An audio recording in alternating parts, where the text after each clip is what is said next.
present Kenneth Williams, Peter Jones, Clement Freud and Peter Cook in Just a Minute. And as the minute waltz fades away, here to tell you about it is our chairman, Nicholas Parsons.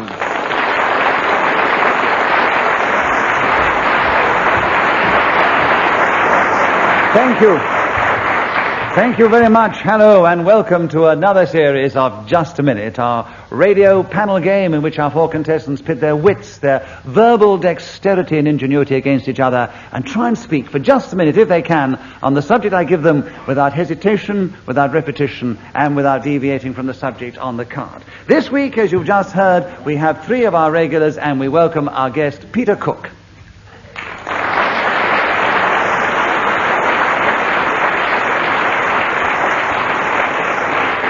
And we start, as usual, with one of our longest-standing resident competitors of the game, and it is Kenneth Williams. And the subject he's going to...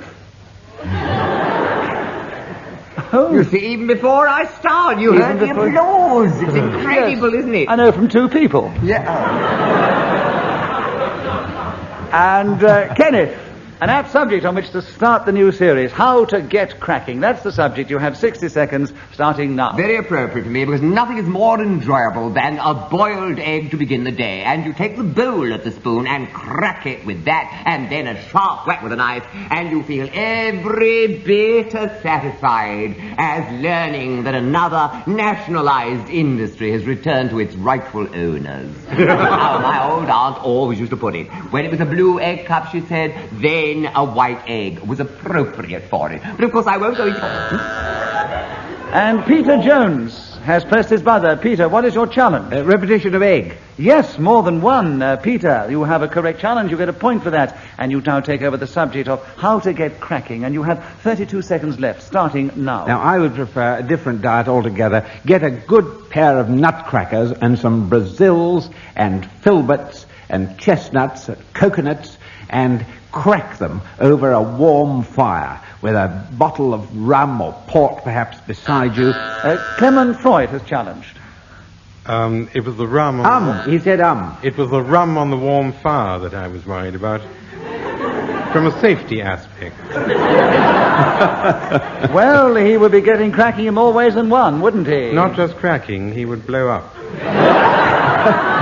That really would be cracking. Clement, an interesting challenge, but he wasn't deviating from the subject on the card. So, Peter, you have a point for a wrong challenge, and you keep going with 16 seconds left starting now. And if you can sip... And Clement Freud has challenged That's again. the 11th and. I think even for a little word like and. For a little word like that, we usually ignore 11. it. But he 11. hasn't done it 11 times. I was counting. So... Wait. I know, the threats have started already, the new series. We haven't got through the first round yet. Peter Jones, you have the subject still, and there are 15 seconds left. How to get cracking, starting now. And when you've finished... Kenneth Williams has Well, it's very obvious he's not getting cracking. I mean, he should be disqualified. The whole thing should be given back to me. You rightfully should have had it all along. I mean, I didn't actually repeat egg at all. I said egg cup, which is hyphenated. Any fool knows that. Probably one's dealing with a load of illiterate.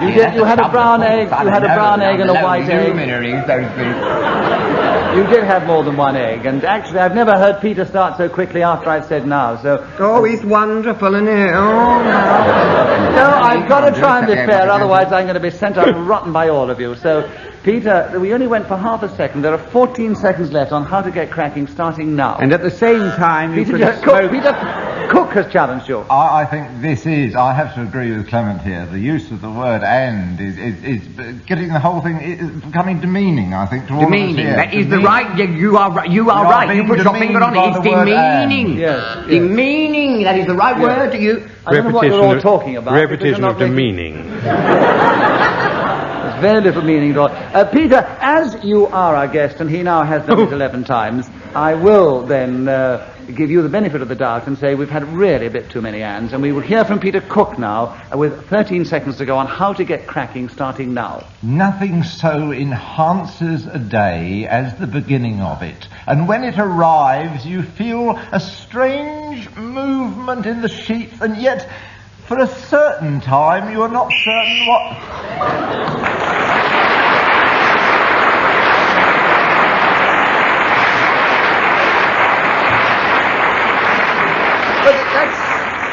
quite enough. Don't overdo it. I mean, he has played the game before.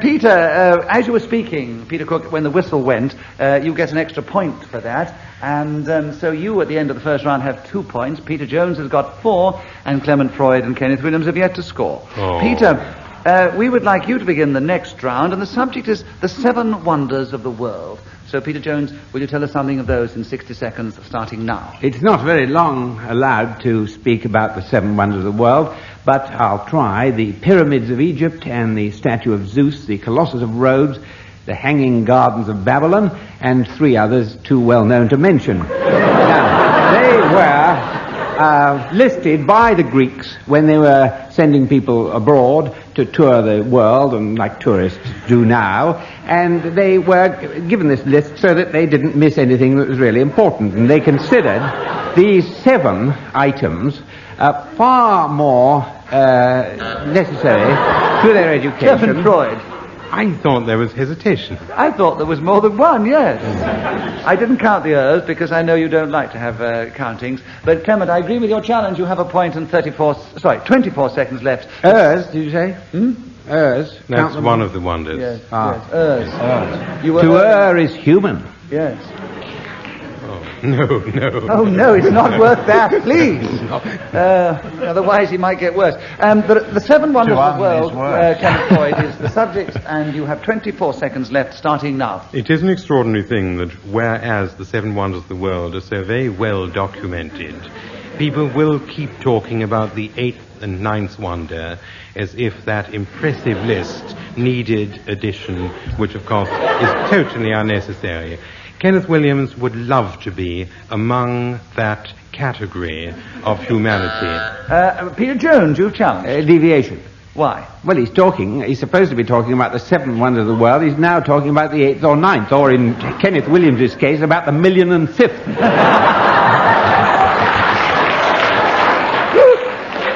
I thought, actually, that he did establish that Kenneth Williams would like to be one of the 7. And he did actually say that, though he did say the 8s and 9s. So, Clement, I disagree with the challenge. You keep the subject. You have 3 seconds left, starting now. The Hanging Gardens of Babylon. Peter Cook has challenged just before the whistle. Peter. Peter Jones has already dwelt at length on the Hanging Gardens of Babylon, and you've brought them up again. We're fed up with the Hanging Gardens. Yes, but Peter Cook, as you are fairly new to the game, if someone else uses the words or the subject or anything like that within the same round, they're allowed to do it. It's all 4 of us could go on and on about the Hanging Gardens. That's right. Yes. All the 4 of you go on about the Hanging Gardens. At the expense of our ratings. Yes. But as the whistle went at that particular moment, Clement Freud gets a point for speaking as the whistle went, and he is in the 2nd place now behind Peter Jones. And Clement Freud, it's your turn to begin. And the subject is blue chips. Will you tell us something of those in 60 seconds, starting now? Blue chips is a name which is generally given to things which are peerless or impeccable.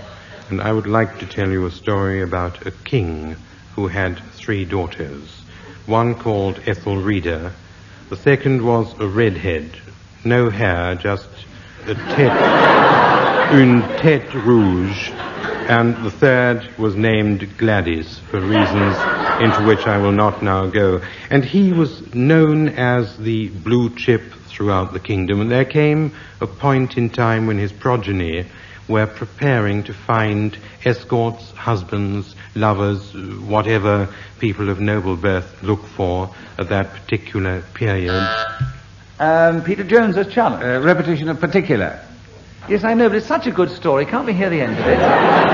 Yes, but you can't give him a point. All right. Killed it. Absolutely. No sense of theatre. God, it's like a balloon deflated, isn't it? You prick the balloon, isn't it? Shall we I tell you what, He put the mockers on it, didn't he? He put the mockers on it straight away, didn't he? As Peter Jones' challenge was correct, and we are playing just a minute, I give it to him, and a point, of course. He continues with the subject, and when he's finished, we'll hear the rest of the story from Clement Freud. There are 15 seconds on blue chips, starting now, Peter. Blue chips are normal potato chips which have been dyed blue in a vat and are sold in the bright sunlit... Clement Freud is challenged. Hesitation, and there's 15% on that at the moment. You're right, you have a correct challenge. There's 4 seconds left within the contest. When the whistle goes, keep going on with the same story, because we'd like to hear the end, and you'll get the point as the whistle goes, but the subject is blue chips starting now. If you slice tubers exceedingly thinly, put them into a sieve.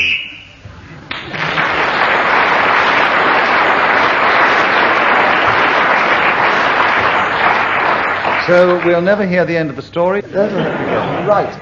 Clement Freud, you've got more points than you're equal now in the lead with Peter Jones, and Peter Cook is going to begin the next round, and the subject is a remarkable occurrence. Would you tell us something of that, Peter Cook, in just a minute, starting now?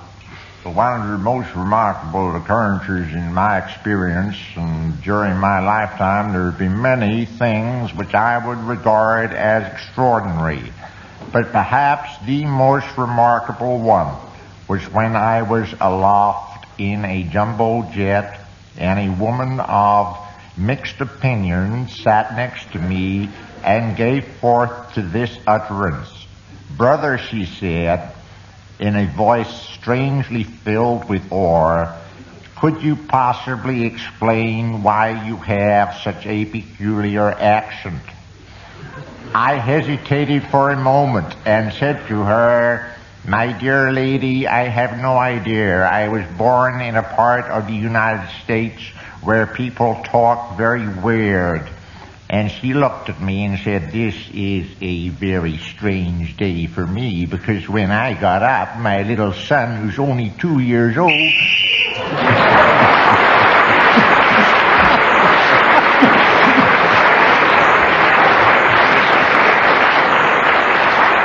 Well, Peter Cook started with the subject of a remarkable occurrence, gave us a remarkable performance, kept going for 60 seconds without being interrupted, and therefore gains not only a point for speaking when the whistle went, but a bonus point for not being, not deviating or hesitating and not being interrupted. So, Peter, 2 points there, but you're still in second place, just behind Peter Jones and Clement Freud. Kenneth Williams, alas, has yet to score. This might be his big moment, because he's taken the subject of Epicurus, and he starts now. Well, he was a great philosopher, born in Samos, but he went across to Athens, where he attracted a large number of pupils who flocked to him because he maintained that philosophically he had a cure for the principal ills that afflict mankind. Affectionately known as Epi, they shouted Epicurus, and that's how, of course, the name was devised. Also, we are told by wags. But I would dwell on the more serious aspect of his work, which is handed down to us by Lucretius in a remarkable poem, De Rerum Natura, in which the body of Epicurean thought is well established. That the two principal fears for mankind on this earth are fear of death and of the supernatural, or gods, if you will, because don't forget we are dealing with the Hellenic school of philosophy, not as we now see. I meant to say the... Well, I meant to say not as... How hard did I get? Kenneth, you've been buzzed with only half a second to go. Only half a second, I was nearly there! I was nearly there! Bailey coming out to my door and making me a very nice proposition. And I missed it by half a second. Well, you don't know. His challenge may not be a good one. Peter Cook challenge. What was it, Peter? I challenged on the grounds that I thought Peter Jones was going to challenge, and I wanted to get in first. So it is not a valid challenge, I suppose. I think it's an extremely good challenge, but it doesn't get you any points. No, I know. Well, I did press my buzzer. Your buzzer? Buzzer. Maybe if you pressed your buzzer, you'd have got in a bit better. No, so, Kenneth, you've done well. You got a point for a wrong challenge. Oh, good! Yes. Good! And you keep going with half a second to go on Epicurus starting now.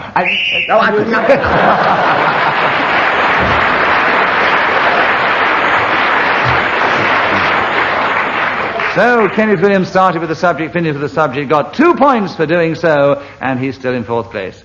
And Clement, will you begin the next round? The subject, faggots.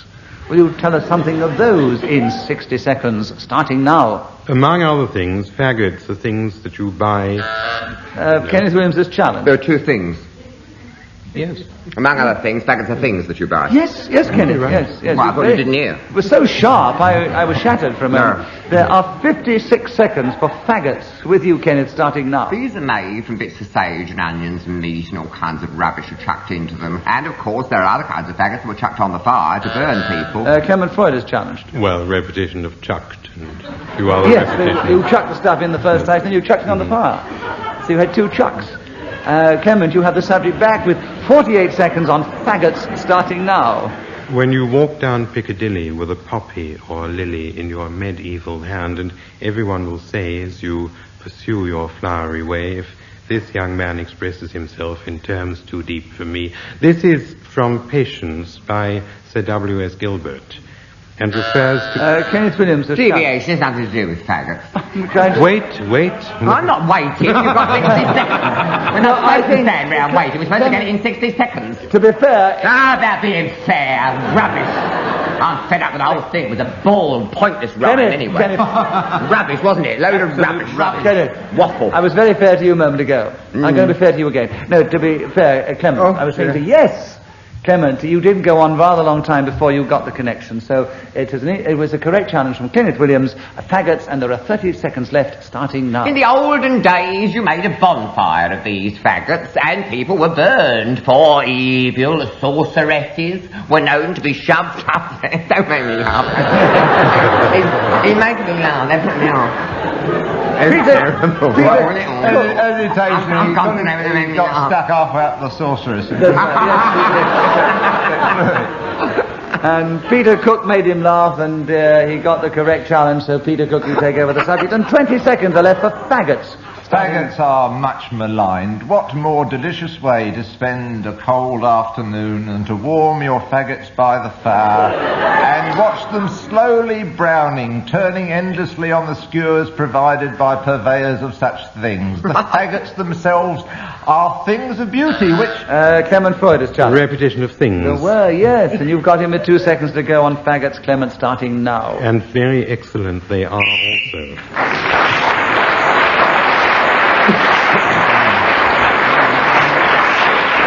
And I Clement think it's rather a lame postscript, isn't it? Yes. Very excellent they are also. He just done it to get in on those 2 seconds to get the score. That's all he done He's it. after the points. Oh, he's a conniver. Oh, a conniver here.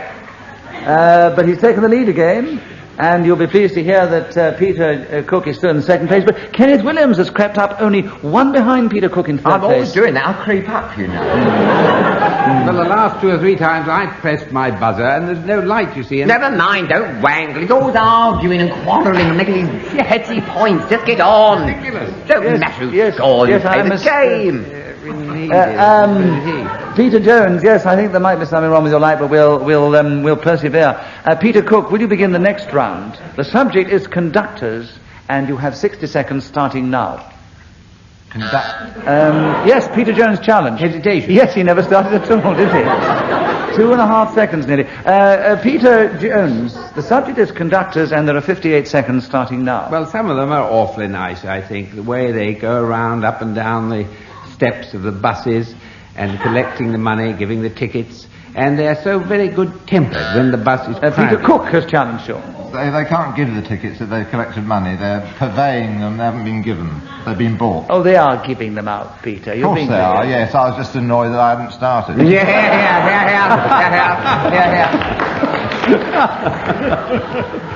Well said. Peter Jones has a point on the subject still, and there are 43 seconds left on Conductors starting now. Oh, let him start. Clement Freud challenge. Hesitation. It was right. You let him get in, and you wanted Peter Cook to get in. Yes, I said let him start. I know, but Clement Freud got in. Hearing what he's got to say. I know. I'm not interested in what Clement Freud has to say because I've heard everything that he's.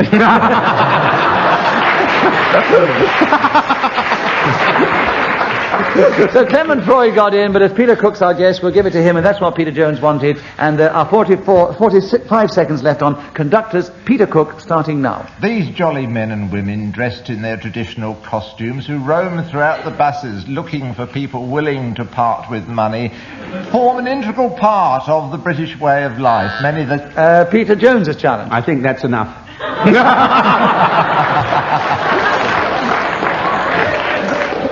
Good challenge, but it doesn't get you a point. There are 34 seconds left with Peter Cook still, Conductors, starting now. With their wonderful songs and melodies such as Give me your money, Mr. Jones, for we love the way you sit upon our seats. These and other songs bring warmth and well, you have splendour. been challenged as you burst into song. Oh, I never noticed. When I'm singing, I'm oblivious. Trouble is, most of the audience are I as know. well. Clement, you challenged. It What was was repetition of such as. Clement, you have the subject, 30 seconds left, Conductors starting now. Andrew Previn is one of the conductors who springs readily to mind. Peter Jones. I didn't quite hear that. He said think Andrew definite. Previn, and it's Andre Previn, so you've got a very good Well, chance. he'll there. say he knows an Andrew Previn up in Scotland or something. Probably. But he's not a good conductor. No, he isn't. No. So, Peter Jones, you have 24 seconds on Conductors starting now. Lightning conductors, now they're stationary and terribly useful, and they last for hundreds of years, and they take the electric current down from the top, the very pinnacle of the house, down into the ground where it doesn't do any Kenneth harm. Williams. Who down? Yes, that is right, Kenneth. And there are 12 seconds left with Conductors, and you have a chance on this subject starting now. I was actually on a bus when a conductor said Regent Street, Shaftesbury Avenue, and a man said to him, "Did you say Lexby Avenue?" And the conductor was rightly indignant because he hadn't. He'd said Shaftesbury Avenue. And Clement Freud challenged. Repetition. What on? Shaftesbury Avenue. Shaftesbury Avenue. No, I wasn't talking about the game. I was telling you privately. After the challenge. No, the challenge, it's still on. This game's still on, and there are 2 seconds to go, and Clement Freud's got hit again. Yes, he always does. 2 seconds on Conductors, Clement, starting now. My favourite orchestra. And Peter Cook challenged before. Good. Peter, what was your challenge? There was a great deal of hesitation in the middle of the word orchestra. Yeah. We only heard orchestra. Yes. Then there was a challenge, a hesitation, a bell, and almost an outbreak of singing from the audience. Yes, that's true. Curtains moved, paranormal substances were seen, ectoplasm. Well, you've contributed a great deal to the game and the show, but it wasn't a correct challenge. No, I realised that. So Clement gets one for speaking as the whistle went, and we move on to the next subject, which is Kenneth Williams' turn. Going up in the world, Kenneth. Will you tell us something about that during 60 seconds, starting now? This generally means to have achieved a better position for yourself in society, and those on the lower rungs of the echelon, so to speak, will always say what a load of snobbery all that is, trying to be grand and keep up with the Joneses or the Mannerings or Main Warings, as some would have it, or as the French... Oh, I said all twice. Clement. Deviation. Yes, he went on. You see, Kenneth, you keep going sometimes. No, it's wrong challenge. I wasn't deviating. I was Yes. talking about the subject. You Or said I twice said in the that subject. You said or twice. We've got nothing to do with going up in the world. Of course it is. If you say or twice, they say, what or? What are you talking about? Wasn't they in society? Yeah, lots of oars have gone up. Yes, in the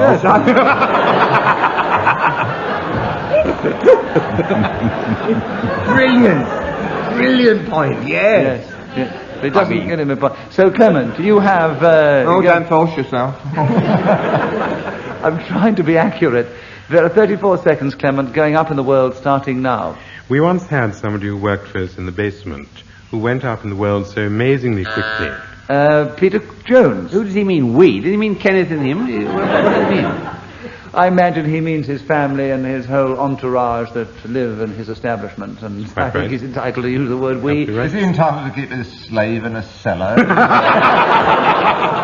I mean... No, it's not what I think of as being a proper thing. I thought I didn't know whether he meant the Liberal Party. I thought or some Well, he could Playboy have meant Club. anything, yeah, but he wasn't deviating within the strict rules of just a minute. Well, they're not very strict, but within the rules of just a minute, and the very loose rules of just a minute. And so Clement Freud will... And rather haphazardly ministered, if I may say so.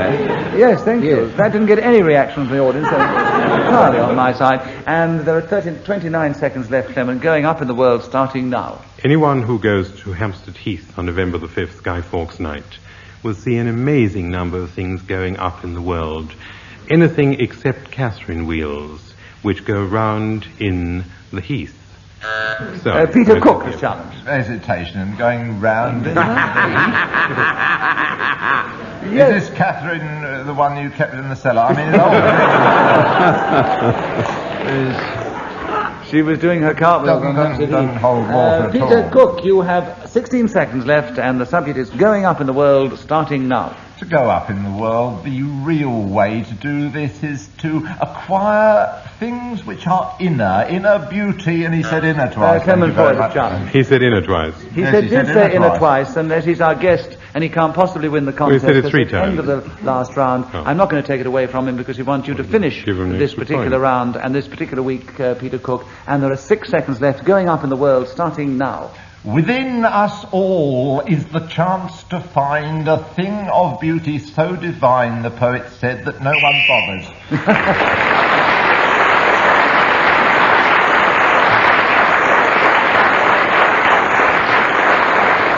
Well, Peter Cook got the point for speaking as the whistle went with my help, but as I said earlier, he couldn't unfortunately win because we have no more time left to play just a minute. Let me give you the final score. Kenneth Williams did alas finish in 4th place, but only just behind Peter Jones, who was a little way behind our guest this week, Peter Cook, and he was only 3 points behind this week's winner, Clement Freud.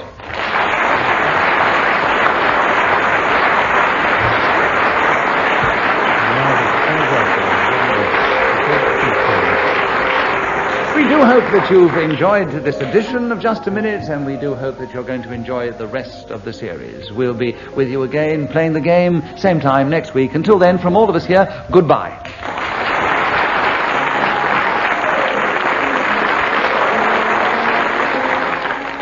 The chairman of Just a Minute was Nicholas Parsons. The programme was devised by Ian Messiter and produced by David Hatch.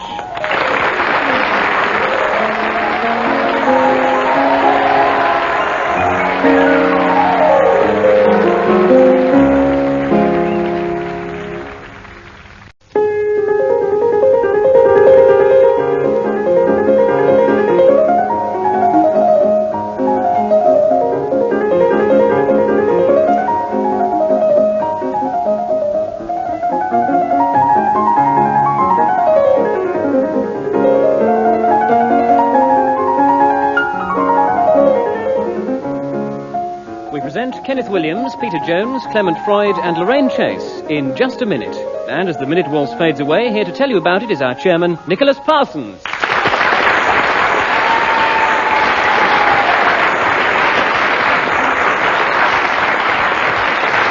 Thank you. Hello and welcome to Just a Minute, and as you've just heard, we welcome Lorraine Chase, who's very courageously come along to do battle against our 3 regular and witty competitors of the game. So welcome, Lorraine. To regret it. And once again, I'm going to ask them all to speak, if they can, for just a minute on the subject that I will give them, and try and do it without hesitation, without repetition, and without deviating from the subject on the card. And we begin the show this week with Kenneth Williams, and the subject, Kenneth, a right one for you, taking a diabolical liberty.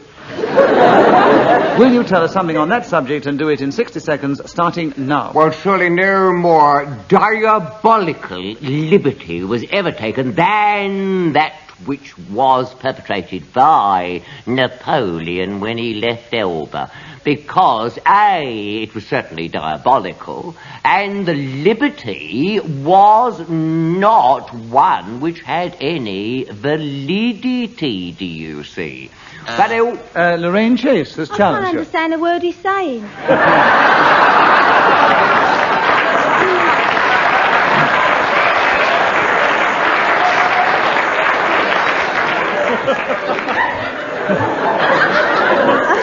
I allowed to get my dictionary out?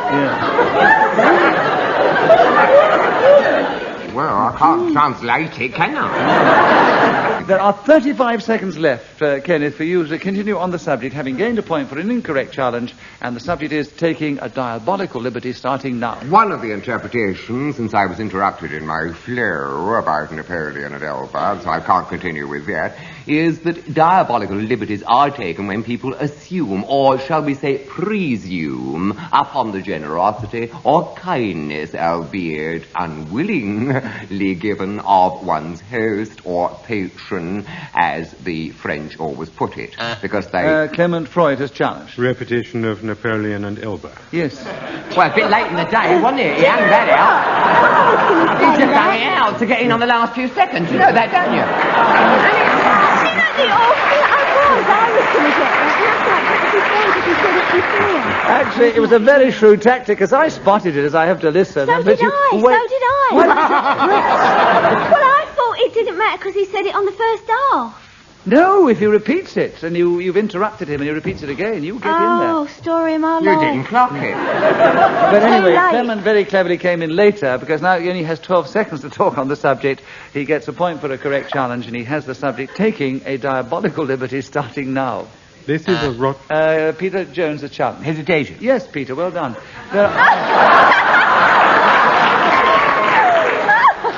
Jones was taking a diabolical liberty, and he got in there. 10 seconds are left, taking a diabolical liberty starting now. Diabolical means... Lorraine Chase. Hesitation. That seems to get it every time. No, he actually hadn't even been going for half a second. Oh, well, I'll let him off then. Well, it's very, very generous of you, I must say. Taking a diabolical liberty, Peter, starting now. Diabolical really means like the devil, so that it's got to be a really ghastly kind of liberty that is taken to qualify for this adjective, diabolical. Oh, well done.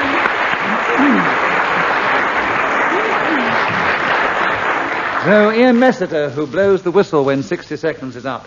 And whoever is speaking at that moment gains an extra point. It was Peter Jones, and he's in the lead at the end of the first round. Clement Freud, will you begin the second round? The subject is sponge fingers, starting now. Sponge fingers are things which people put into trifles. And I'm never quite sure why, other than that, when custard is poured upon the aforementioned sponge finger, the sponge finger becomes soggy, limpid, bland, yucky, and ugly. It is hard to imagine items of greater trivia than sponge fingers, because it is virtually impossible to discourse on that particular subject, even if it is only for another 31 seconds, but I will attempt. Deviation, he said it's impossible to hold a discourse, and he's just doing it. So, therefore, what he's saying is untrue, right? That's deviation, isn't it? It's not deviating from the subject on the card. 26 seconds left, starting now. Take flour, sugar, milk, eggs, yeast, and fingers, with which you mix the 5... Kenneth Williams. Hesitation. Yes, there was a definite hesitation. Kenneth, a point to the subject and 17 seconds to talk on sponge fingers starting now. The only time I've found them of any use whatsoever is when I dip them into things which are prepared gelatinously with sweet things put inside. And Peter Jones has challenged. Repetition of things. Yes, that is right, Peter. There are 7 seconds for you now on sponge fingers starting now. Sponge cakes are the things you put in trifles. Sponge fingers are used for making other types of dessert. You put the things round. Oh, you put the things again,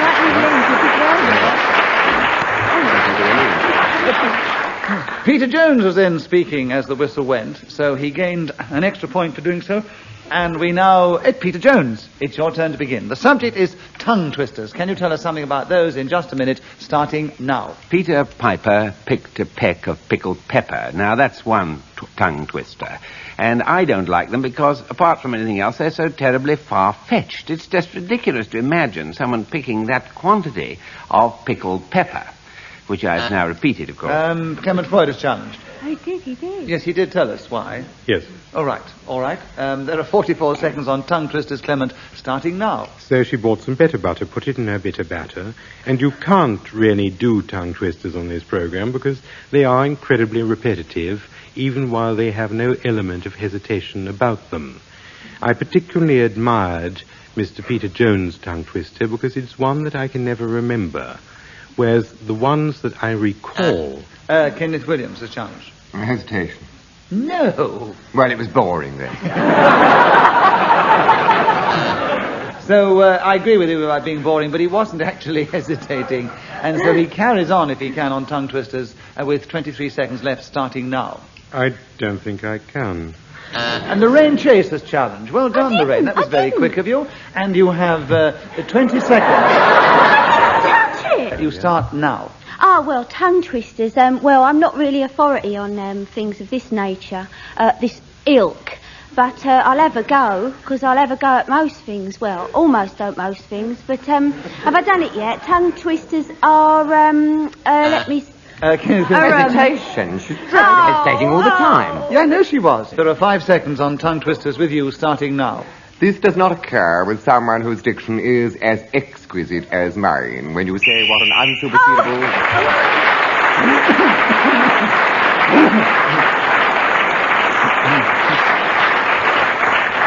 So Kenneth Williams was then speaking as the whistle went. He gained that extra point. And let me give you a score at this particular moment. Clement, Freud and Peter Jones are equal in the lead. 1 point behind is Kenneth Williams, and 2 or 3 behind them is Lorraine Chase. Ooh. And Lorraine, it's your turn to begin. The subject is snuggling.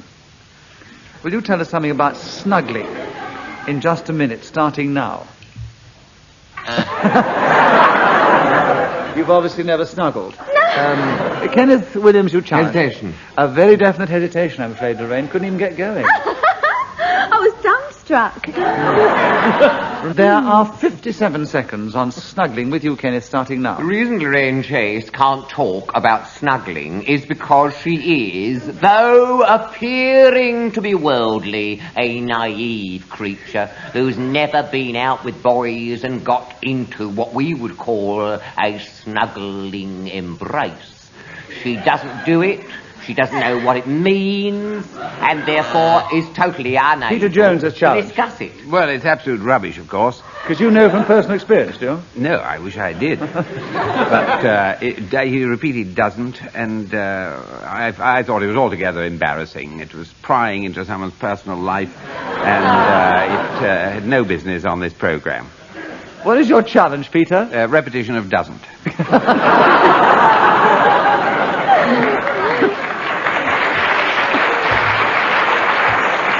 Peter, you have the subject and there are 35 seconds left on snuggling, starting now. Snuggling is comparatively innocent, really. It's something that one can do in a sleeping bag if you have somebody else to join you, and no one is likely to really object to it, except possibly one's wife or Kenneth Williams' challenge. Or, Yes, I mean, some wives enjoy a good snuggle. 20 seconds are left on snuggling with you, Kenneth, starting now. The best thing to do is to get into the warmth of woolen blankets and wrap them round yourself and feel so warmly satisfied. And Lorraine Chase has challenged. Yes, he was hesitating. I think did, didn't he? It was very unedible. Edible. No, what is it? Inaudible. Inaudible. Inaudible, yes, it was. It was, really. It wasn't very edible either. Totally inedible. I agree with you, Lorraine. It was all those things. It was, inaudible, wasn't it? inedible, and... Things of this nature. Yeah. I think she should have 3 points. Yes, and I do think she should have an opportunity of speaking on snuggling, otherwise the whole world is going to think she's frigid. Because after all that anti-propaganda that Kenneth put out, I mean, it's just shocking. Could ruin her image altogether. Lorraine, gather your wits and talk, if you can, for 8 seconds on snuggling, starting now. Well, my favourite thing to snuggle into is a nice fur coat. Oh, lovely, lovely. I'd love to have a nice fur coat to snuggle into.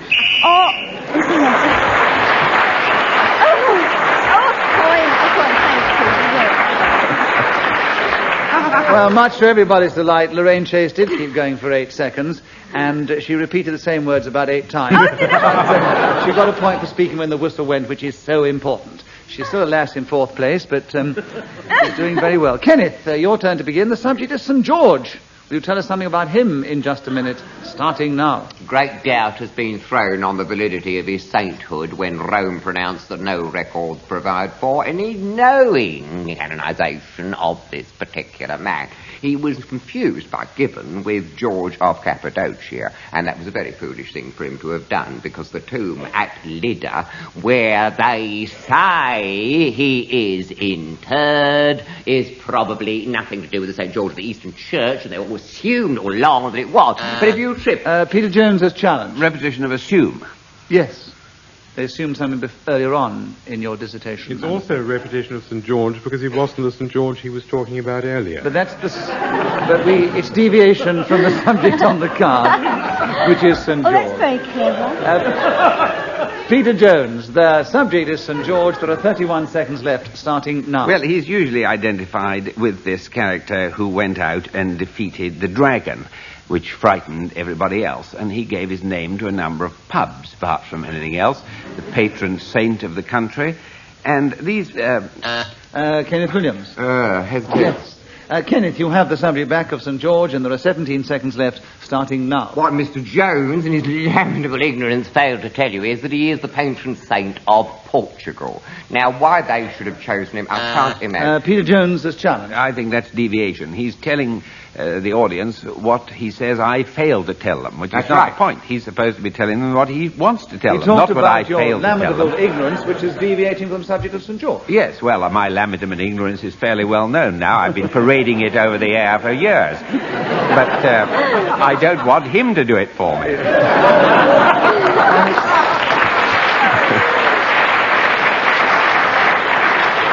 And it's still got nothing to do with St. George, so you have the subject back, Peter, and there are 8 seconds left, starting now. St. George for England, St. Pancras for Scotland. That is pride. And Kenneth Williams has challenged. Well, it's deviation. St. Pancras is not for Scotland at all. No, but that's the station you leave from. That's the station you leave from. Yeah. It's a very good joke. You reckon? Yes. Well, of course, you've got a warped sense of humour.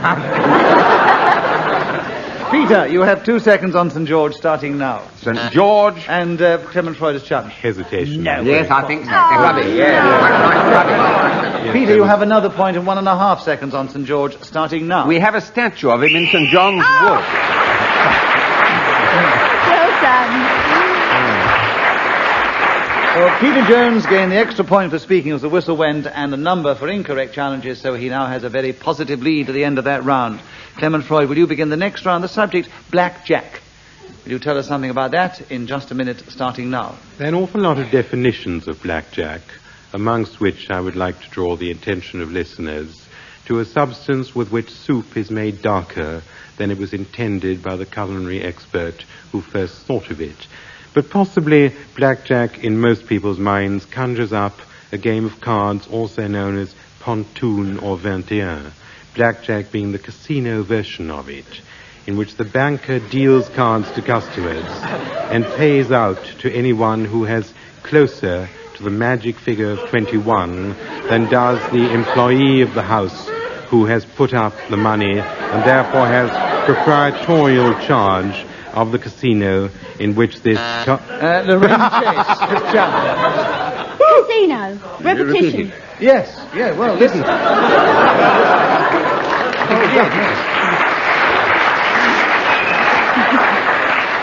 So Lorraine has got a challenge there, which is correct, and a point, and there are 16 seconds, Lorraine, for...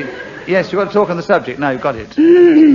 And its subject is Blackjack, and you start now. Blackjack, obviously, by the way, he's been talking about it, it's a game of cards. I'm deviating and... Lorraine, you've challenged. Hesitation. Perfectly correct challenge. You'll get a point for that. Oh. How many seconds have I got left? You're being kind. Go on. No, I'm not. You press the buzzer and you challenge yourself for some reason. And when you challenge yourself... Yes. It's not the usual way we play the game. But I might have caught a flaw here. When you challenge yourself, it stops for a little while, you give me a point, and then I go back on the subject. Yeah. You've hit on a new idea if you keep it up. Right. But you could go blind. There are 7 seconds left for you to try and talk on Blackjack, Lorraine, starting now. Blackjack is a game of cards, Lorraine Chase, you've challenged yourself. I repeated myself. Yeah.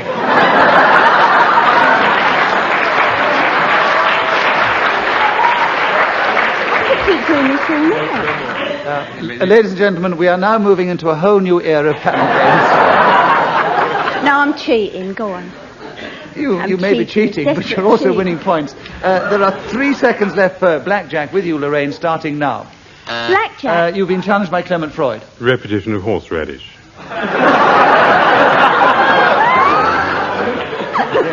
Did you say horseradish before, Lorraine? No. I didn't think you did. So, Lorraine, you have a 2 seconds to talk on Blackjack, starting now. Blackjack was the name of my first dog.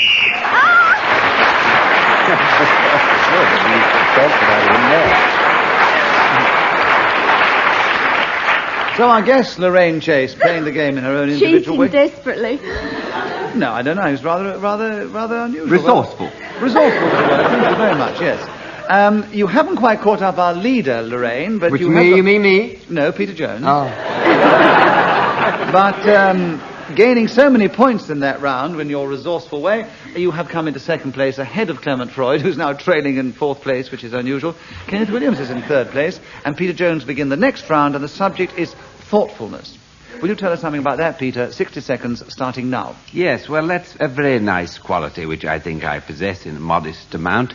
When one goes to a theatre, for instance, it's nice to be thoughtful and put down a seat for the lady to sit on, provide her with a programme, a box of chocolates, information about the actors which you've mugged up beforehand, and generally binoculars or perhaps opera glasses would be more appropriate unless the theatre's extremely large.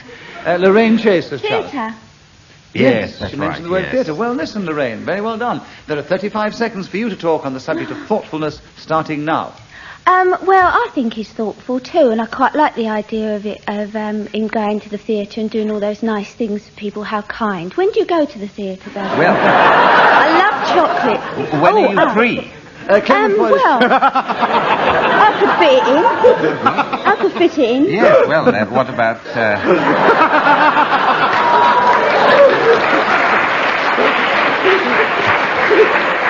Actually... When you two have stopped snuggling up together over there... I happen to know that Lorraine is actually appearing in a play at the moment. I've been to see it most nights that it's been on. And, How very thoughtful of you, Peter. Yes, it was. Now, shall we hear Clement Freud's challenge? thoughtfulness, you see. Yes. Clement, what was your challenge? Repetition of theatre. We've had 5 now. Yes. Clement, you take over the subject of thoughtfulness, and there are 23 seconds left, starting now. I wish people would be more thoughtful when they went to the theatre when it comes to smoking. Because it does seem to me that although Kenneth Williams' challenge. Hesitation. Yes, I I don't agree. think so. I was trying to make a point. You try to gap get a between point. two Don't words. argue, go. I think most theatres have stopped smoking now. I think. Theatre's never smoked. It was the Go on, patron. 14 seconds on thoughtfulness, Kenneth, starting now. This has been indulged in for many years by the greatest sages, right the way down from Plato. We have thoughtfulness engraved upon the human memory. Indeed, the recesses of European culture are one great storehouse of thought.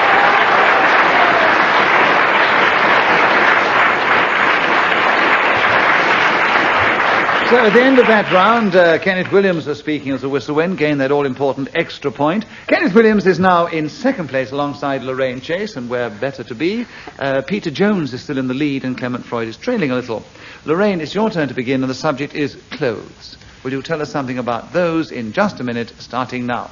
Well, clothes, it's my favourite subject, known in the Cockney language as these and those. Love clothes. I can repeat that, can't I? Can I repeat Peter the Jones' clothes? challenge. Well, I thought sounded like a hesitation. Yes, it more than sounded it? like one. Yes. It was one. It was one. Yes, Yeah. it was. Is hesitation? Isn't that funny? Do you know, I've been using that for years, and I thought it was like a word that you put in.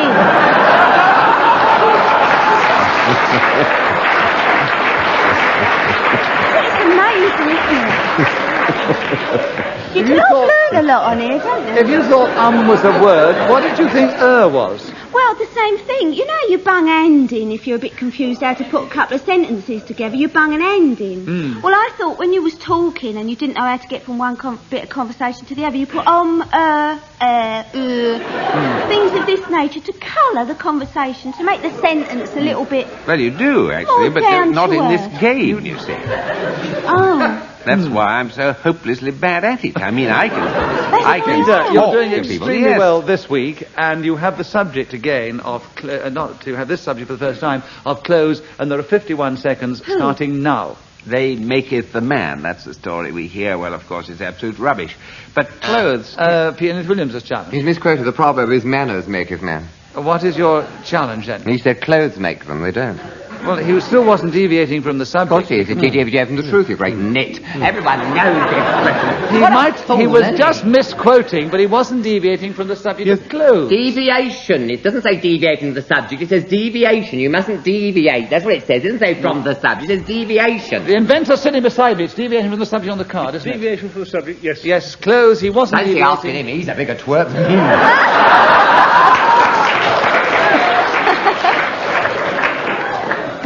I wish I could think of... Anyway, it was deviation, because it's men who make clothes. It isn't clothes who make men. You can misquote as often as you like, providing you keep going on the subject, which Peter Jones is doing, and he has 46 seconds to continue on clothes, starting now. Actually, I've seen that phrase written up in the window of an outfitter's, and that's where I got it Clement from. Freud is challenged. Repetition of phrase. Yes, you did use it yes, before. so I did, yes. And I have to think back, and you're right. Marvellous memory. Swine. 42 seconds are left now on the subject of clothes with you, Clement Freud, starting now. A little clothing is a dangerous thing. A clothes in time makes 9. Come and clothe with me tomorrow night. I'm not doing anything else. There are an infinite number of sayings in which clothes and clothing appears, and I think it's high time that we add some of these, since accuracy in acronyms seems to be no part of this game as currently interpreted by Nicholas Parsons, also known as the chairman, who actually gets £4.75 more than the people who play it. Peter Jones is challenged. I didn't know he was getting that much.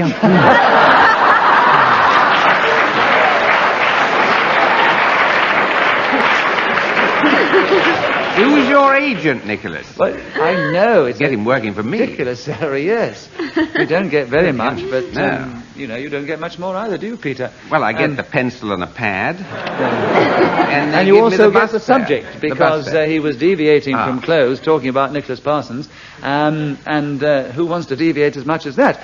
There are 10 seconds left, Peter, starting now. Clothes often begin as sheep's wool. They're taken off the animal and they are then spun. Kenneth Williams is challenged. The subject is not sheep's wool and all this. Subject is clothes. It's not about sheep. But that's how they start. Yes, a lot of things start in a lot of fashions, dear, but we don't want to know about that. You're talking about heating. We don't want to start hearing about how coal's dug out of the ground, do we? I mean, we want to see... Why what not? actually Why like. not? Wouldn't be I much think- heating without it. Well, I mean, I'm not going to enter into some long then shut etymological up. discussion. And then Peter It's continue. high time. The audience is streaming out for my voice. They want to hear. You can tell them that. They're screaming out for it. Well, they They're might saying- like to hear your voice, but alas, it was an incorrect challenge, so I give it back to Peter to continue with 4 seconds to go on clothes, starting now. Then they have to be woven, and then after that... Lorraine Chase, you challenge. Two Yes, things. Yes, she's right. yes two well things. done, then, Lorraine. yes. Yes, so I heard that. I was going to say the same thing myself. yes, so Lorraine, you've got in, and it's the last round too, and there's half a second to go. The subject is clothes, starting now. Clothes are wonderful.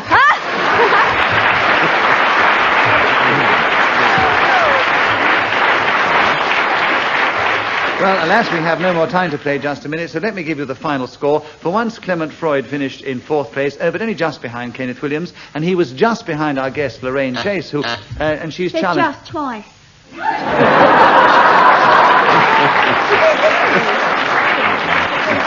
Another point to Lorraine Chase, that she still hasn't beaten our winner, who this week is Peter Jones.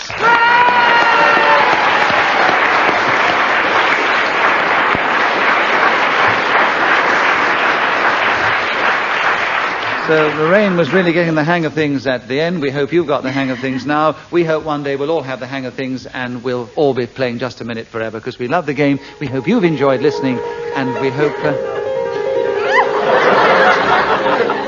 you want to tune in again at the same time next week, when once again we start to play Just a Minute. Until then, from all of us here, bye-bye.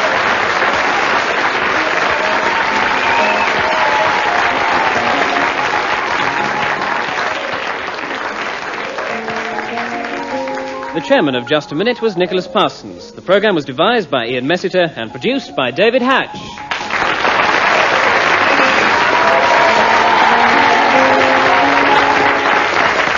The Next Tuesday, Christmas Day, at the earlier time of 6:10, Lance Percival makes his debut with the Just a Minute team. And Kenneth Williams and Lorraine Chase are appearing in The Undertaking at the Fortune Theatre.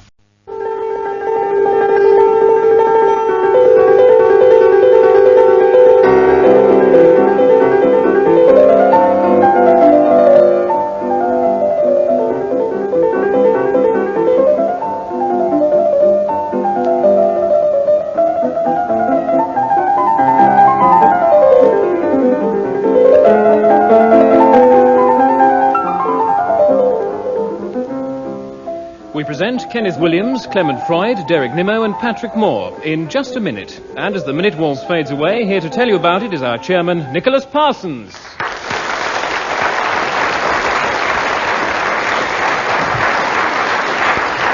Thank you. Hello and welcome to Just a Minute. And as you've just heard, we welcome back for the first time in this series to play the game with three of our regulars, Patrick Moore.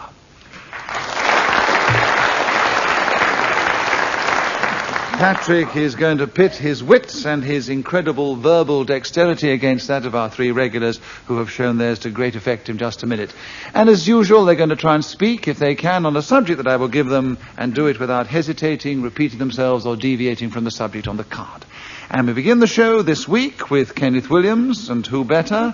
And the subject, Kenneth, is overdoing it.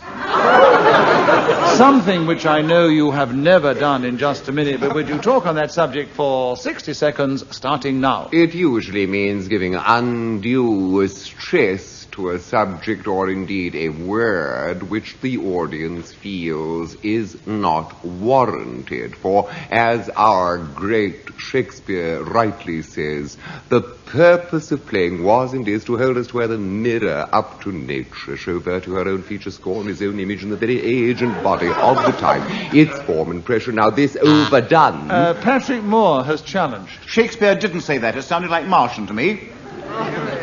I think Shakespeare wrote it. I don't know whether he ever said it. Well, he didn't know. No. So I think that's a very good challenge. He wrote it but didn't say it. So,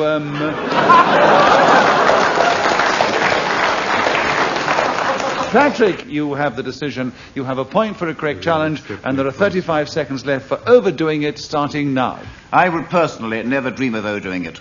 I'm not quite sure what is meant by this term. It is one of those negative things which is extremely difficult to define. After all, how does one, in fact, go about this kind of thing? I really do not know. I think I'm probably talking nonsense.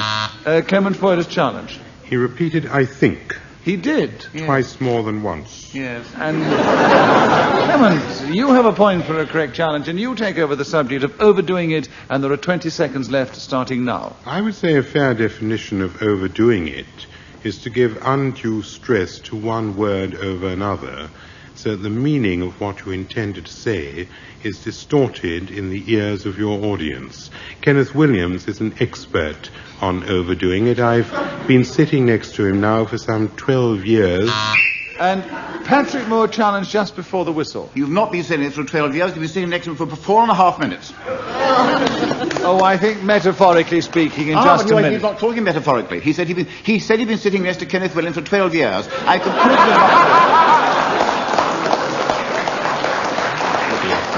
He has made speeches in the House of Commons. Kenneth Williams has not been by his side. The statement is manifestly untrue. I think logically you are overdoing it. And he wasn't deviating from the subject on the card, so he has half a second left, starting now. Tony Benn. And when a master blows his whistle, it tells us that 60 seconds is up, and whoever is speaking at that moment gains an extra point, and it was Clement Freud who has the lead at the end of the round. And Clement, will you begin the next round? And the subject is celebrations. Will you tell us something about those in just a minute, starting now? Perhaps the most significant celebration in our family occurs on the 24th of April, which is my birthday. One year we decided to open the flat, and although nobody came, the lady from downstairs decided to pay 12.5p and view the apartment, because I play the tuba most of the night. She asked me why I did this, and I explained that it was to stop her banging on the ceiling, which she did during the nocturnal hours at around the time that I practiced the musical instrument which I have just mentioned. But celebrations generally tend to be confined to Easter, Whitsun, bank holidays, and perhaps above all Christmas, when people eat. Very much... Derek Nimmo has Celebration of people. Yes, you did say people before, and Derek now has a point and is going to speak for the first time with 16 seconds left on the subject of celebration. I absolutely adore celebrations of any kind, when I can pour into a great loving cup a mass of champagne, quaff it down, and then try not to overdo it, swill it down inside my throat, and I am filled with excitement. Kenneth Williams. 2 times. Yes, you're putting too much. You certainly tried to down far too much there, and Kenneth listened well. 5 seconds are left on celebrations, Kenneth, starting now. Well, of course, the most exciting are the celebrations of the nuptial rite. Now, that's an occasion when we can all... Well, Kenneth Williams was speaking then. Yes, I've scored, right? I'm in yes, the lead. you've scored. No, you're not. Oh. You're in second place, one behind Clement Freud. You did get that all-important extra point for speaking as the whistle went. Derek Nimmo, will you begin the next round? The subject, creating happiness. Will you tell us something about that in just a minute, starting now?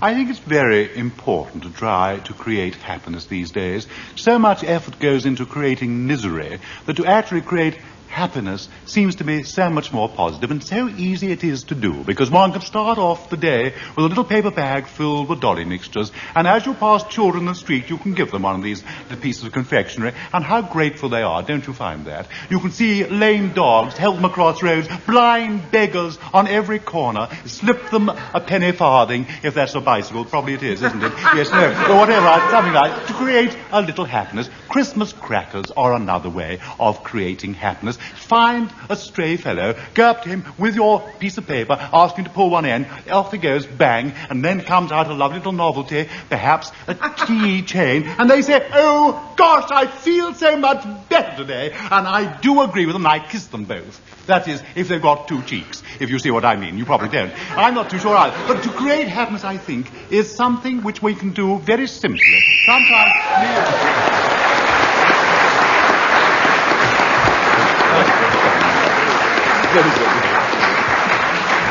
So, Derek Nimmo started with the subject and continued until the 60-second whistle blew and wasn't interrupted, and he didn't deviate, hesitate, or repeat himself, and so he gets a point for speaking as the whistle went, and that bonus point for not being interrupted, so he's now equal in the lead with Clement Freud. Patrick Moore, will you take the next round? The subject, the silicon chip.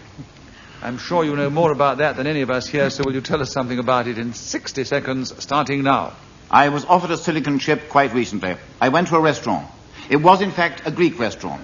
Possibly... Derek Nimmo. You went to 2 restaurants. There were 2 restaurants you went to. I did.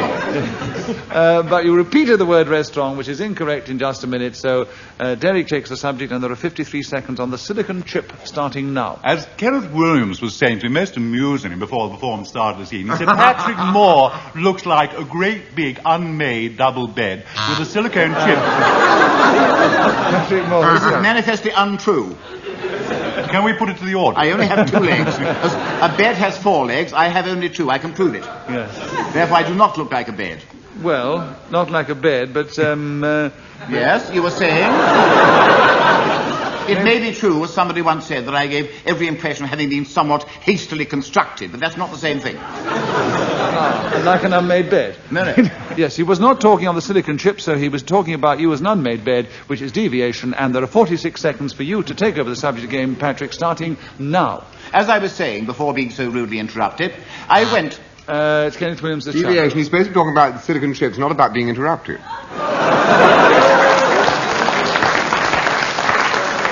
Yes, but he's got to start somehow, otherwise you can say the first word he says is deviation. No, he'd been going for 3 seconds only, so Patrick, that was a wrong challenge. You still keep the subject, and you have 43 seconds on the silicon chip, starting now. The silicon chip was served to me upon a plate. Derek Nimmo. He's had 2 servings. You served the chip was served to him before, and the Yes, first that's time right. he started. Well done, Derek. 40 seconds, the silicon chip, starting now. It really has totally changed our life, has it not? I have a watch on my wrist at this moment. Kenneth Williams has challenged. Deviation, he said it's changed our lives. It hasn't changed mine one iota.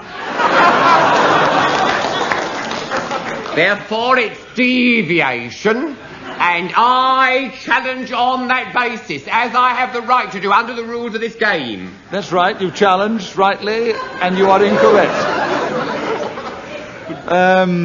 He's entitled to his opinion. He hasn't deviated from the subject, so he still keeps it.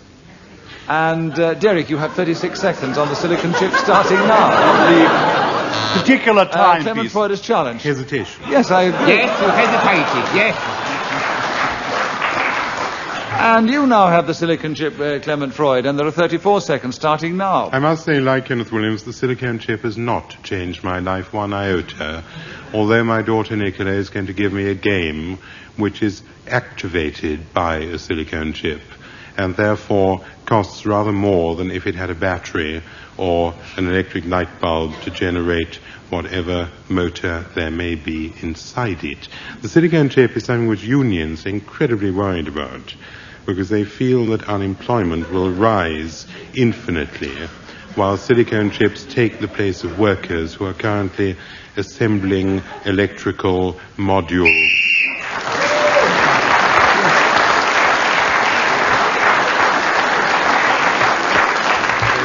Well, a lot of points were scored in that round, including one by Clement Freud for speaking as the whistle went. But Derek Nimmo got most, and he's now one ahead of Clement Freud in second place, and he's only one ahead of Patrick Moore, and Kenneth is only trailing a little. Kenneth, it's your turn to begin, and the subject is Edward Lear. So will you tell us something about him in just a minute, starting now? He was born in London and was sent by the Earl of Derby to Italy and Greece to do this landscape painting, which he was obsessed by, and very good, exhibited at the Royal Academy. But not as an academician, that he is known because the nonsense rhymes which he published became enormously famous. Things like the dong with the luminous nose and the walrus and the carpenter. Patrick Moore challenge. Don't think the Walrus and the Carpenter was by Lear. No, it wasn't. I'm sure That it was wasn't. Lewis Carroll. Yes, it was Lewis Carroll, yes. Oh, what a pity. Anyway, the dong with the luminous nose is Lear. That is definitely. And I've got that in first, so it shows that I'm not illiterate. But you prove that to very us. well known for the walrus. and Precisely, you carpenter. might well have done. That's a very good... I'm glad you brought that up. Yes. I'm very glad he made that point, you Yes, see. but Patrick Moore is now going to talk on the subject of Edward Lear with 29 seconds left, starting now. Edward Lear was by no means like Lewis Carroll. The two were entirely different. Lear... Kenneth Williams, a challenge. Deviation, the subject of Edward Lear, not Lewis Carroll. I know, but he was comparing the two, and he was still talking about Edward Lear, so it wasn't deviation. 24 seconds are left with Edward Lear still with you, Patrick, starting now. Edward Lear produced volume of splendid poetry. It was not orthodox verse. It was in many ways totally different from the general situation. It was, I may say, one of those strange phenomena. Clement Freud. Hesitation. I think so, yes, yes. I'm bound to agree. You are absolutely right, Clement. I'm bound to say you were quite right. And I accept your rebuke.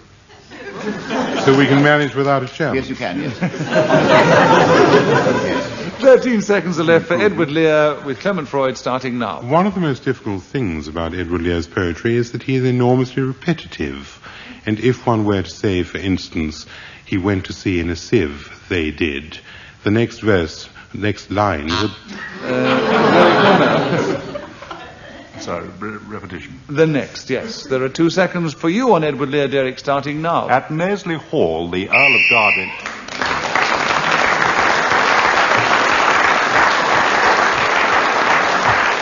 So, Derek Nimmo got in with only 2 seconds to go, got that all-important extra point. He's still one ahead of Clement Freud, who's now equal in second place with Patrick Moore.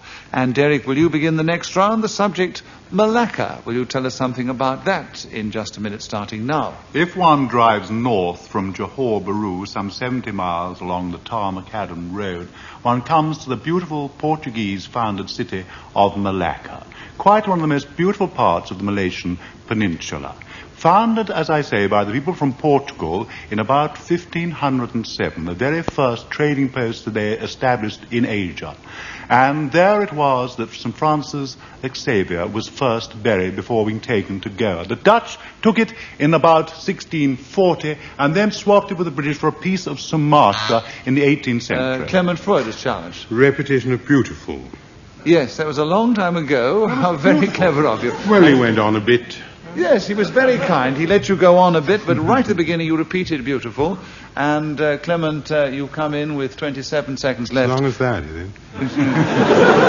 Oh, I see what you were playing at. Anyway, the subject is Malacca, and you start now. Kenneth Williams. After hesitation. Yes, well done, Kenneth.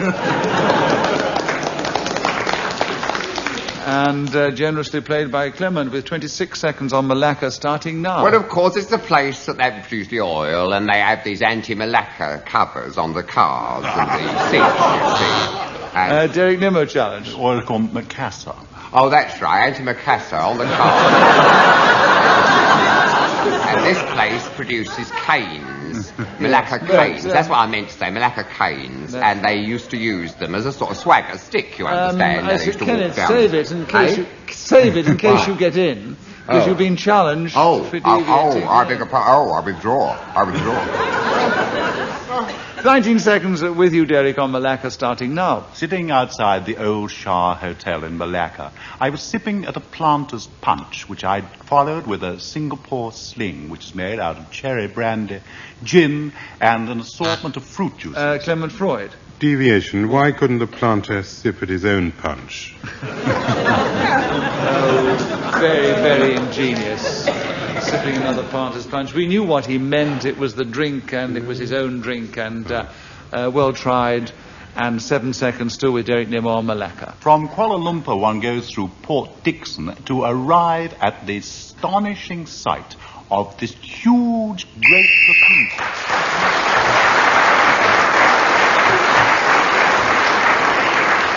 Well, at the end of that round, Derek Nimmo increased his lead. He's now one ahead of he was in second place before. He's now one ahead of Clement Freud, and 3 ahead of Patrick, and quite a few ahead of Kenneth Williams. And Patrick Moore, your turn to begin. The subject is saving power. Will you tell us something about that in just a minute, starting now? Saving power. This is one of the most important tasks facing us in our world today. Look at the tides. These great waters come sweeping into the coast, carrying immense volumes of water with them every hour of the day, and also, I may say, of the night. This is due chiefly to the influence of the moon, needless to say. But all the same, the power there is going to waste. And it is this which today, in this earth of ours, which we are so busily desecrating, every minute, every second, every millisecond. I'm sorry. There are a lot of everys. There were a lot of everys, yes. He was really getting worked up to it then. We could all stand up and cheer and wave our Union Jacks, but alas, too many everys, and Derek Nimmo's in with 30 and a half seconds on saving power starting now. Well, one of the ways in which one can save power is to vastly increase the price of petrol. So therefore people will not be able to use motor cars and power will be conserved. I think, though, as Mr. Moore so rightly said, we must begin to think of other ways of obtaining power, rather than just thinking of oil and natural resources within the earth. Particularly one ought to look towards the sun. Clement Freud. Repetition of look. Yes, that is right. And 9 seconds are left for... 8 seconds. Saving power, Clement, starting now. I think by far the best way of saving power is to double glaze and insulate and find efficient ways of retaining heat.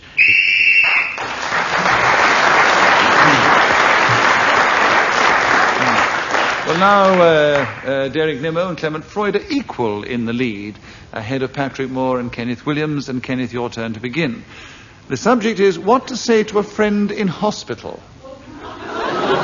You'll tell us something on that subject in 60 seconds, starting now. Well, after you've got through the conventional how are you today stuff, the thing is to warn them against these militant bullies who are called nurses. I was faced with an aggressive creature who said she'd been trained at Barts and insisted that I lie upon this bit of rubber. And I said I can't say draws my skin. Remove the offending... Patrick Moore, challenge. Deviation. Kenneth is describing what was said to him in hospital. Yes. You're meant to be describing what you say to a friend in hospital. Yes, it's what happened to you in hospital and what they said to you. You were very interested.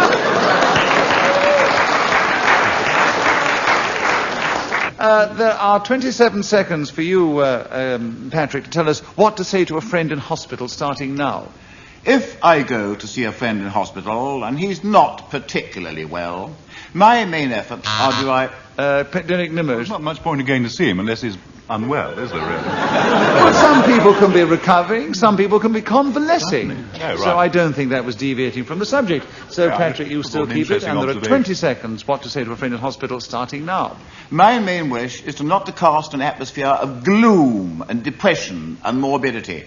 One must be cheerful all the time. Say, don't worry, you may not be in this unfortunate place, this hospital, for so very much longer. It could only be a matter of, shall we say, 6 months, a year, no more than that. And one day...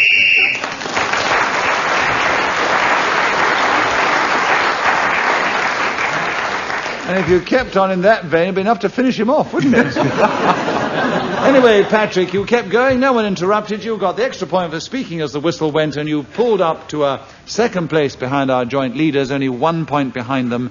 And Clement, Freud, will you begin the next round? The subject, digs.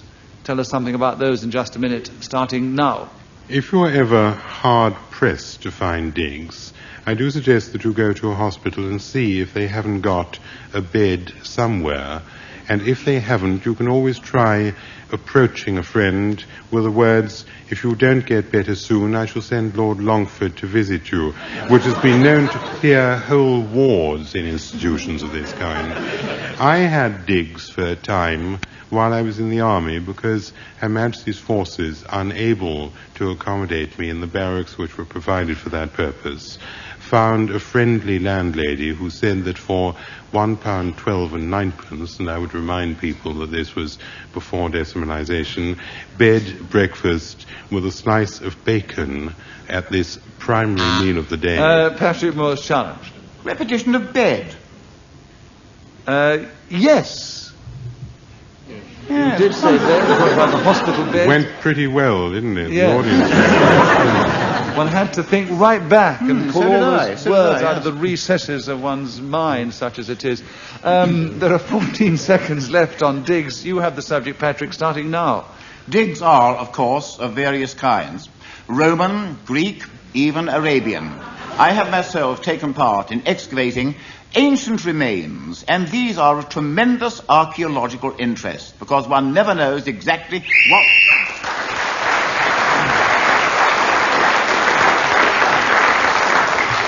Well, now our guest, Patrick Moore, has pulled ahead with his ingenuity and keeping going till the whistle went. He's now one ahead of our joint second place, Derek Nimmo and Clement Freud, and Kenneth Williams is still in the race, but he'll have to work very hard. Not in the game, because he always does that. Derek, your turn to begin. The subject, habits. Will you tell us something about those in just a minute, starting now? Well, I suppose you can have dirty habits, you can have clean habits, and monks wear them, and very nice it is, too. I once remember wandering around St. Peter's Square in Rome, dressed as a man who lived in a monastery, and instead up to me came this frightfully pretty girl. Patrick Moore, challenge. I withdraw my challenge. He was laughing. I thought he was hesitating. I withdraw my No, challenge. he kept going. You can't withdraw in this case. Oh, I had challenge on hesitation then. No, I know, and it's wrong. He kept going magnificently through the laughter. I'm sorry. And so he has another point. I do apologize. Fellow, don't worry. You do everything this time. It's only a game. I do, yes. I am forgiven then. Oh, yes, Thank you, absolutely. yes. Oh, shut up, Patrick. Your head's in the stars half the time. There are 47 seconds on habits, Derek, with you starting now. The habits of the little lesser spotted thrush intrigue me greatly. I was watching one sitting on a little nest. Clement Freud challenge. Two littles. Yes, the little absolutely. Yes. Clement, you have the subject now. There are 48 seconds left. Sorry, 38 seconds. Habits starting now. The habits of the lesser-spotted Derek Nimmo have interested many people over the years. He gets up early in the morning with a ho and a happy expression which frightens the living daylights out of his wife and family, because they frequently told me and occasionally telephoned me in complaint. He then gets up and partakes of... Derek Nimmo challenge. I got up twice. Yes, you did. You were already up. So there are 15 seconds for you, Derek, on habits starting now. The habits of the greater bearded Freud are unpleasant indeed. And his wife seldom sees him anymore because she can't bear to see that great head Lear. Clement Freud challenge. C. Yes. Well, she has seen you more than once. There are 5 seconds on habits with you, Clement, starting now. I mourn the loss of riding habits which ladies...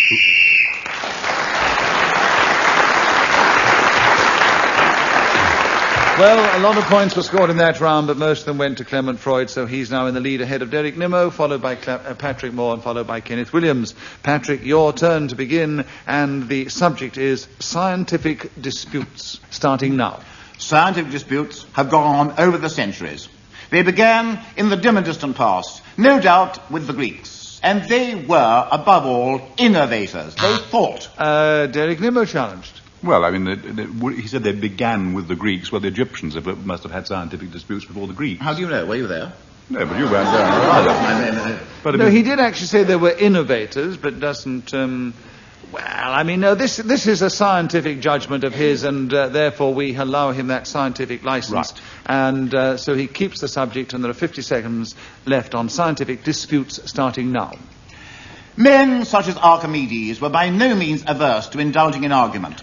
Neither were their successors, the Romans, who were, of course, very famous for getting on with the job, something that's not done today. But disputes continued right into the Middle Ages. Men such as Isaac Newton, that tremendously famous mathematician, and, I may say, an astronomer, the chap who worked out the way in which the planets go round the sun, and even explained their movements in very considerable detail, at a time when no one else had the slightest idea of what was going on. There were disputes there. The great man Robert Hooke, he followed... Yes, Derek Nimmo challenge. Great man. Yes, there were a lot of... So many great men. Well, there were. It was a period of very great men. Yes, and all in dispute. Yes. So, there are 11 seconds for you, Derek, on the subject of scientific disputes starting now. If one returns again to the days of Archimedes, one traces one of the earliest scientific Clement Freud is disputes. challenged. 3 ones in 11 words, which I think is Yes, and it is the last round with only a few seconds to go. I have to be very fair on this one. So, Clement, correct. You have 4.5 seconds. Scientific disputes starting now. It was argued that the square on the hypotenuse may not, in fact, be equal.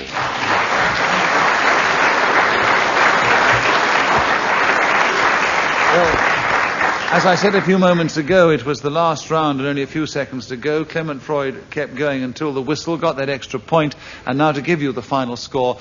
Kenneth Williams, you won't be surprised to hear, did actually finish in 4th place, but he gave his usual good value, and we wouldn't be without him.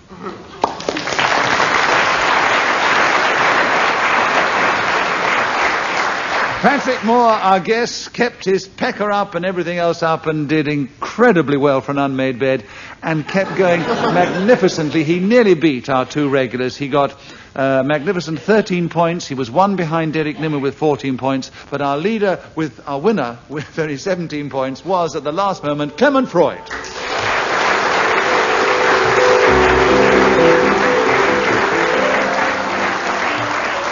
Well, we hope you've enjoyed this edition of Just a Minute, and we'll want to tune in again at the same time next week when we take to the air and we play this delightful game. Till then, from all of us here, goodbye.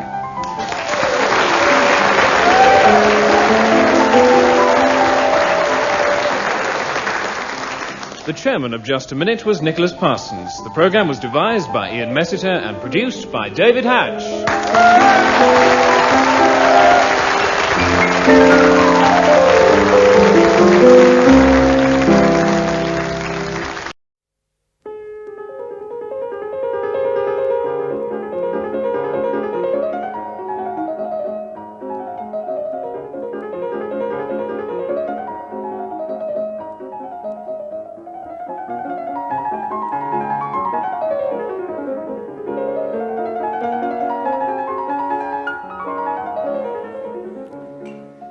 We present Kenneth Williams, Peter Jones, Clement Freud and Derek Nimmo in Just a Minute. And as the minute waltz fades away, here to tell you about it is our chairman, Nicholas Parsons.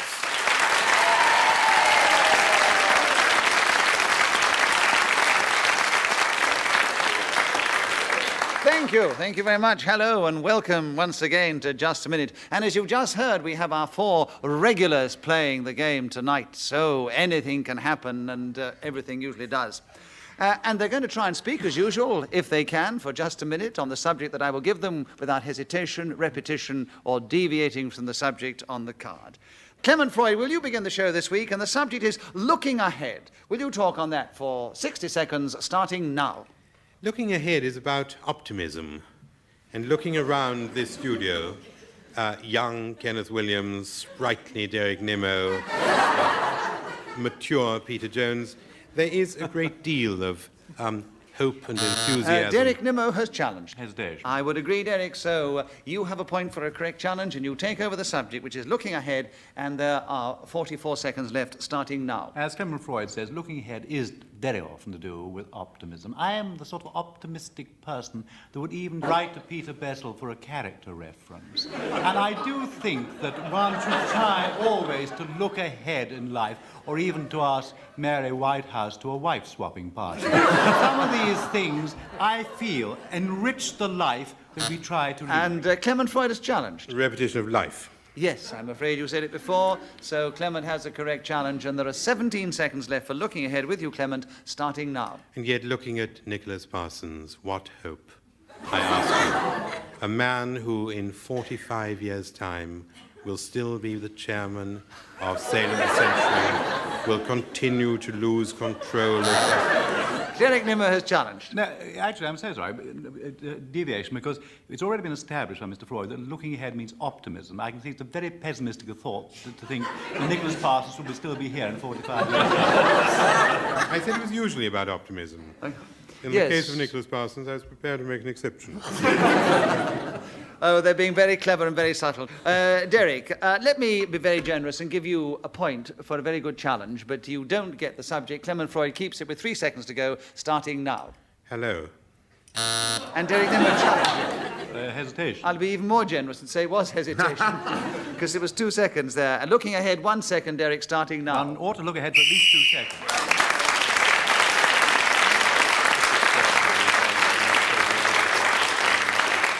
Ian Messiter, the originator and creator of this impossible game, blows his whistle after 60 seconds and tells us that the time is up, and whoever is speaking at that moment gets the extra point. It was Derek Nimmo who gained most points in that round and has the lead. And Derek, will you begin the next round? The subject, what the perfect hotel should provide.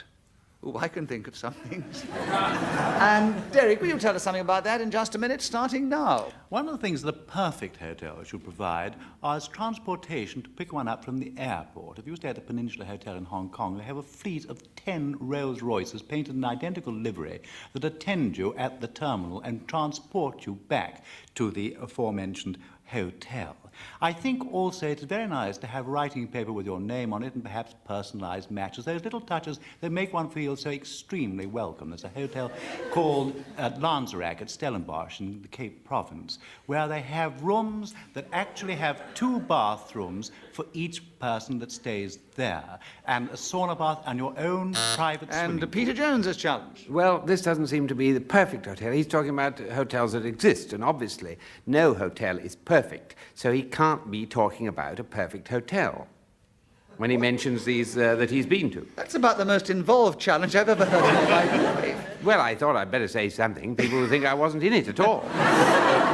Well, Peter, I think you're well and truly in it, but it was a very ingenious challenge, but I'm afraid I wasn't deviating from the subject of the perfect hotel, what it should provide. So he keeps going with 21 seconds left, starting now. A perfect hotel should provide highly skilled masseurs to attend to one's every need, so that when one arrives tired... Kenneth Williams. 2-1. That's right, yes, when one arrives and one for the masseurs. Kenneth, you have 13 seconds now. Talk on the subject of what the perfect hotel should provide, starting now. I read a fascinating article by a lady who investigated this perfect hotel lark and asked for pure orange juice, a nightdress, a typewriter, a toothbrush, all kinds of things which she said she wanted.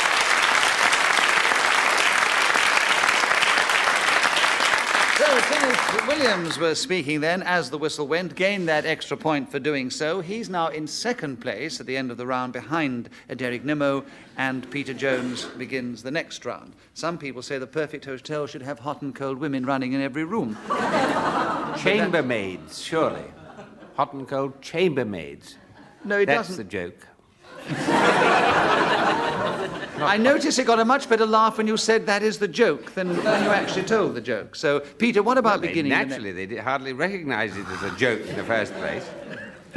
Anyway, I've got the subject. What is it? Hot and cold chambermaids?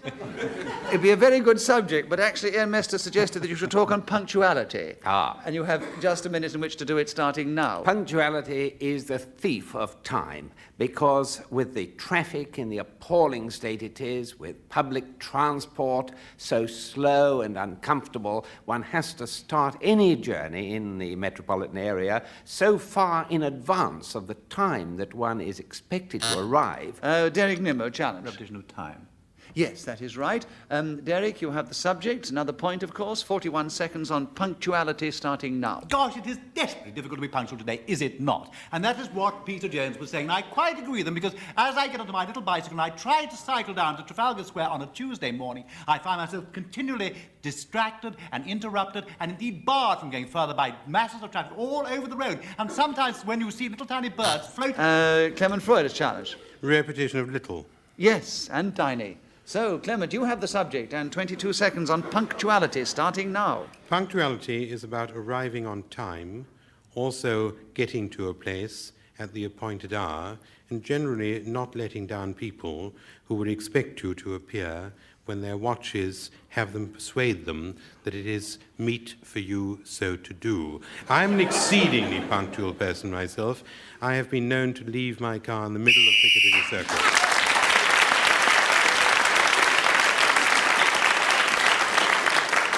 So, Clement Freud was then speaking as the whistle went and gained that extra point. He's still in third place. Kenneth's in second. Derek's in the lead. Peter's in fourth place, and Kenneth begins the next round. Kenneth, the subject is, very apt for you, getting in a frenzy. Something that I'm sure you don't normally do, but will you talk on the subject in just a minute, starting now? This is the sort of thing that occurs when passions are high, sometimes in life itself, sometimes in manufactured situations. And one thinks immediately of Beatrice in the trencher, crying out, "Speak not to Peter me Jones. of hope. It is the only evil that can find a place for the dark and the hour." Kenneth! Peter Jones challenged you. What's he on about? Well, there were whole bits of that I couldn't understand at all. It sounded like verbal anorexia to me. Deviation is the challenge. Deviation the challenge, but I didn't hear it very well either. I can't actually judge. No, he did keep going on the subject. In fact, he was demonstrating a frenzy to us very accurately. So, Kenneth, you keep the subject. You have 47 seconds left. Getting in a frenzy, starting now. The most frenzied person I ever knew told me about Indian roulette, where you're surrounded by 6 cobras. We're all given a snake charmer's flu, but one of the cobras is deaf. And Clement Freud challenged. Cobra.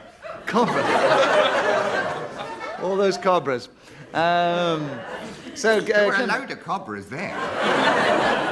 And one of them was deaf. Clement, there are 38 seconds for you to talk on getting in a frenzy, starting now. Getting in a frenzy is something the late and much beloved Duke of Gloucester never did. He was... Kenneth Williams challenge. Well, I mean, since I was getting into a frenzy, and he says somebody ever did, it's a deviation. We're talking about getting into a frenzy, not about people who never did get into a frenzy.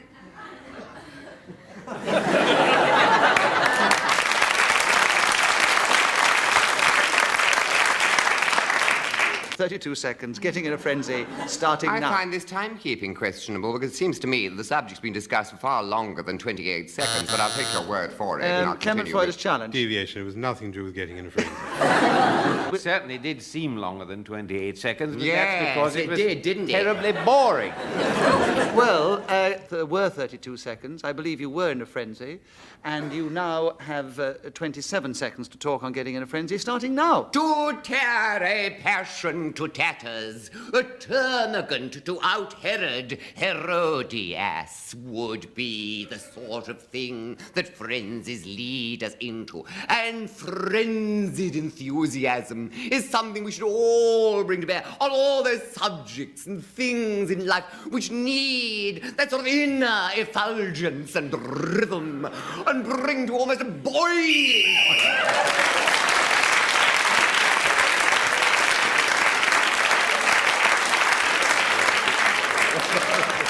So Kenneth Williams was speaking as the whistle went, got the point. He not only spoke on the subject of getting in a frenzy, but actually illustrated it for the audience in the studio at the same time. And he's gained so many points in that round, he now has the lead ahead of Derek Nimmo.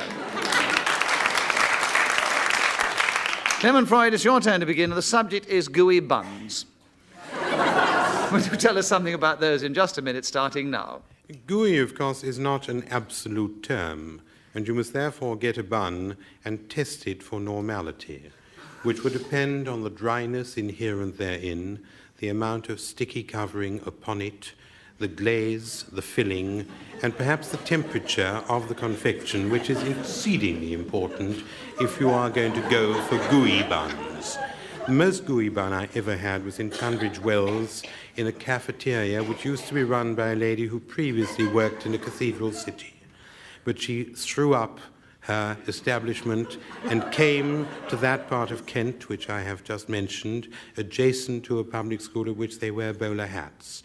Gooey buns, 4p, was the modest price described on the menu outside, visible to all who passed the high street, and many went in. Derek Nimmo challenged. Revolution of High Street.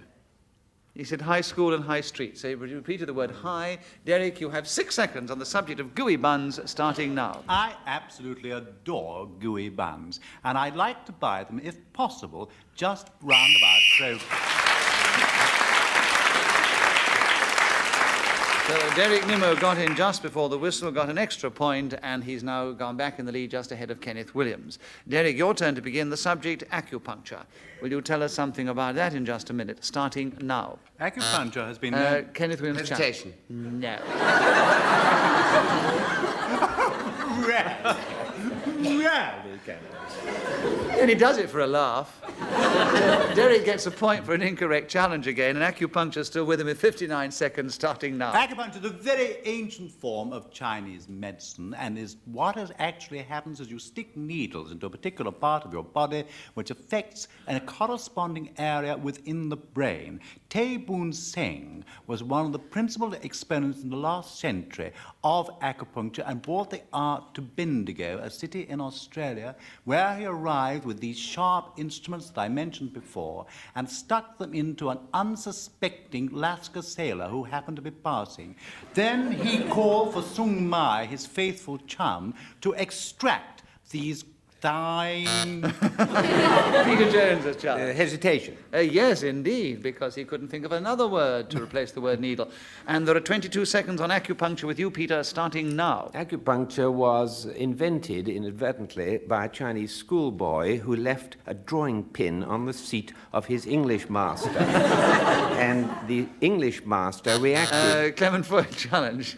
Two English Oh, buses. yes, English Right, buses. yes, Yes, yes, there were. yes. Clement, you have 9.5 seconds to talk about acupuncture, starting now. I once went to somebody who practiced acupuncture and told him that I had headaches, and he said, "It is quite simple. Simply bare your arm and we will stick 11."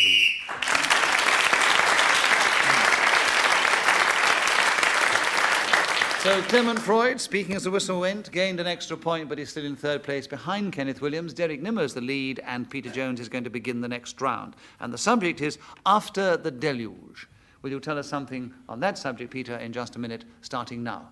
Après nous le déluge. I think it was Madame Pompadour who made this remark, and it was, of course, looking ahead to the time when the... Clement Freud challenge. Hesitation. Yes, you couldn't imagine what he was looking ahead to. 47 seconds are left for After the Deluge, Clement, starting now. The one absolutely certain fact after a deluge is that you get wet. I'm not really at this moment prepared to say very much more, other than... Kenneth Williams, the challenge. Well, then shut up if he's not prepared to say it. Let somebody else have a go. I said very much more.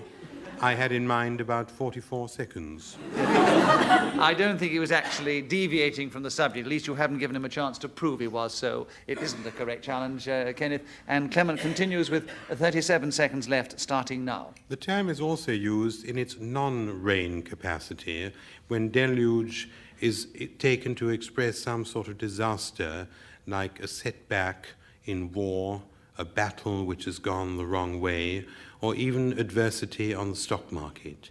After the deluge, they say, all will be better, or to put it another way, BP shares will go up 10p, and you'll be able to sell at some small profit, which is unlikely these days because life is disastrous and sad, miserable, wretched, horrible, awful, and there could easily be another election when all of us might do...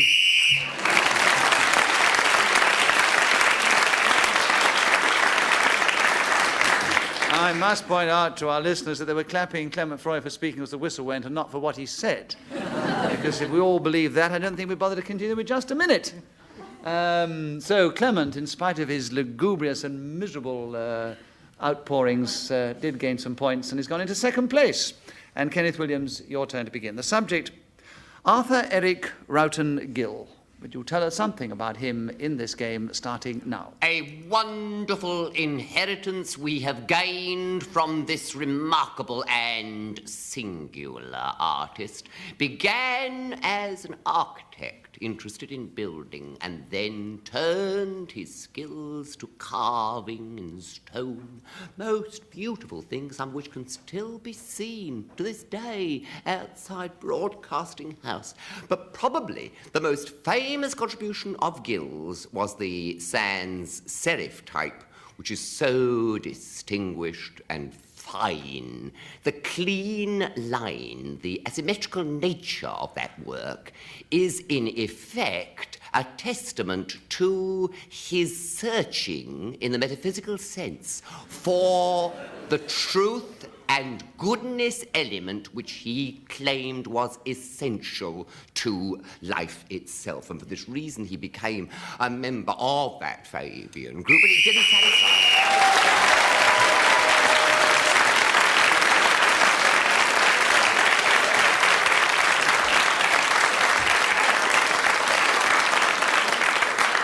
So Kenneth took the subject, which was obviously close to his heart, kept going magnificently for 60 seconds, without hesitation, without repetition, and without deviating, and without being challenged, gets a point for speaking as the whistle went, and a bonus for all the other attributes that he displayed during that round. Kenneth, you're back in the lead alongside Derek Nimmo and Clement Freud. Your turn to begin. The subject, machines replacing people. Will you tell us something about that? Just a minute, starting now. One does tend to hear quite a bit about machines replacing people. And looking around the panelists of this game, one wonders what sort of machine might replace Peter Jones.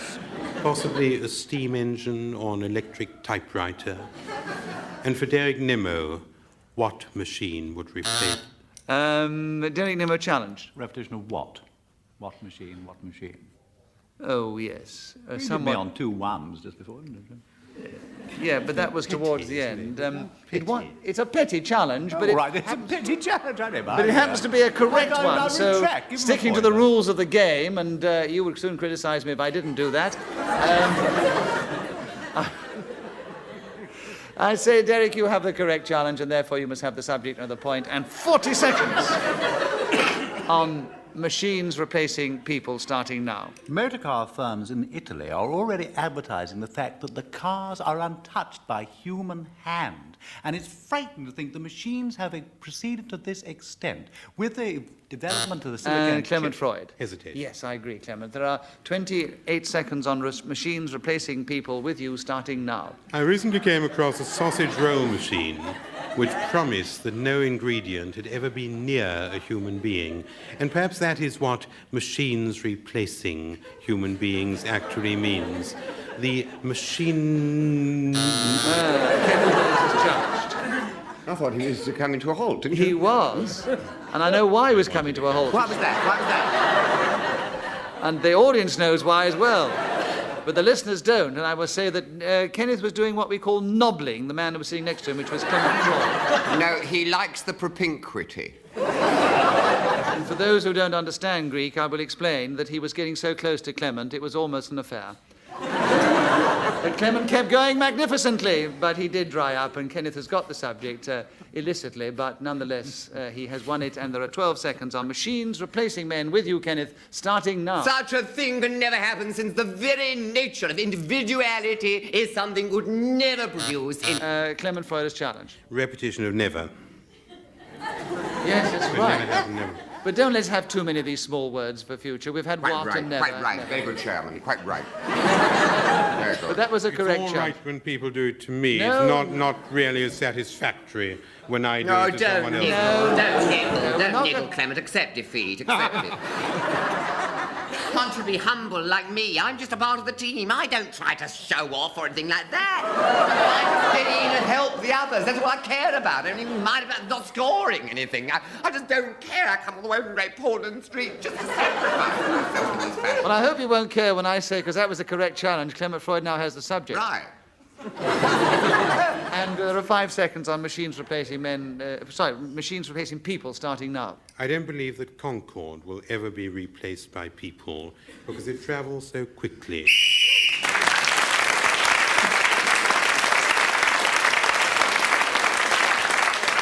Which, of course, was quite the reverse of the subject on the card. He could have been had for deviation. That would have been people replacing machines. But, Clement, you have another point for speaking as the whistle went, and you now have the lead at the end of that round. And, Derek Nimmo, will you begin the next round? Building a brick wall. Will you talk at that subject now in just a minute, starting now? Building a brick wall, well, the first thing you need probably are bricks. And I would suggest either London stock or Reuben red. Perhaps you could intermingle the two of them together and get a very nice patchwork effect. When I first started building brick walls, which was some 25 years ago, I had the feeling that I was a reincarnated bricklayer because I knew exactly what I had to do. And I used to dip them in water and put on a kind of cement or mortar, which I used to make out of a little paper bag, and then gradually, like Winston Churchill... Peter Jones has challenged. You can't make mortar out of a paper bag. You certainly can't. So that was deviation from accuracy and truth and reality, and there are 32 seconds for you, Peter, on building a brick wall starting now. Well, you put one brick on the ground, and then you put mortar on top of that, and the brick...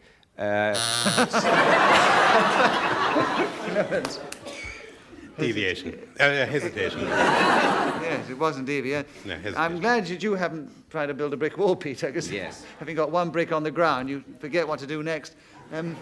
Wouldn't get very far. There are 25 seconds on building a brick wall with you, Clement, starting now. An interesting aspect of building brick walls is you need a lot of string before you even start, so that you can rope off the terrain and make sure that the wall which you are about to build is straight, that is, if you want it to be in a line, or circular, curved, rectangular, or whatever. Bricks are, of course, essential, and ordinaries tend to be the kind of bricks which are most in demand for...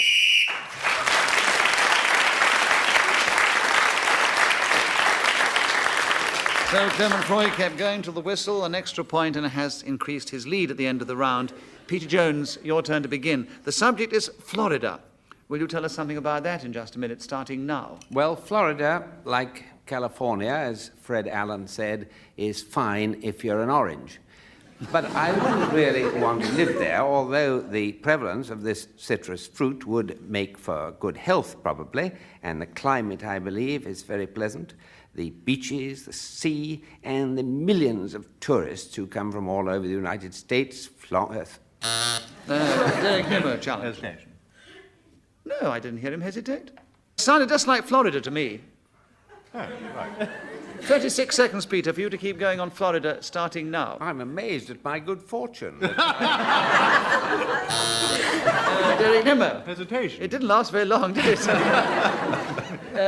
Derek, you have the subject. You have 35 seconds on Florida starting now. Last I went to Florida was to visit Disney World, and gosh, what an excitement to go on the Buccaneers ride, or the haunted house, all those wonderful things that dear, extraordinary man has provided for our delectation and entertainment. The hotels built within this magnificent complex are worthy of international standards. You can go there on a monorail, and all the time you see Mickey Mouse, Pluto, Goofy, Donald Duck, all the chums that you've grown to love over the years. And isn't this a lovely excitement? Snow White and the Seven Dwarfs. Perhaps they might be economizing going down to 6 these days, but value is always to be found in Florida, the land of sunshine, blue seas.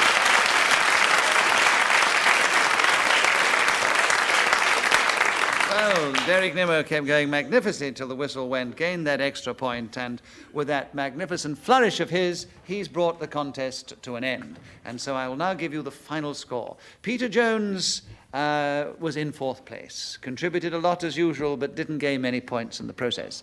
Kenneth Williams contributed more than usual and gained a lot of points, but he didn't quite get up to Derek Nimmo's number, and he was behind our winner this week, who is Clement Freud.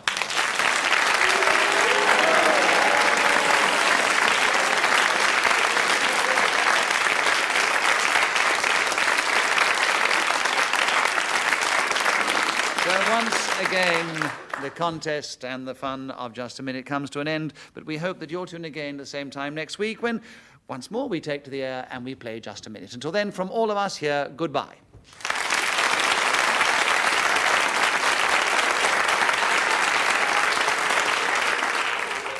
The chairman of Just a Minute was Nicholas Parsons. The programme was devised by Ian Messiter and produced by David Hatch.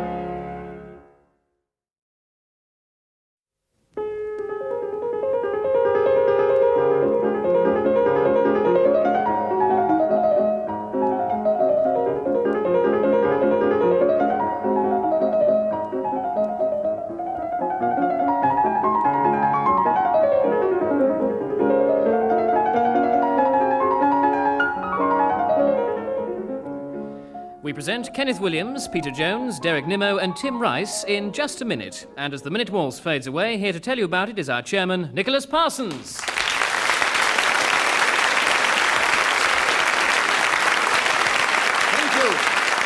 Thank you very much. Hello and welcome once again to Just a Minute. And as you just heard, we welcome as our guest on the programme this week to play against the three regulars, Tim Rice.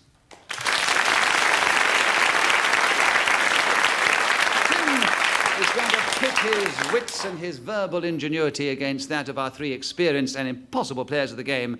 And as usual, they will try and talk, if they can, for just a minute on the subject I will give them and try and do it without hesitation, without repetition, and without deviating from the subject on the card. Let's begin the show this week with Derek Nimmo. Derek, the subject is roles. Can you tell us something about those in just a minute, starting now?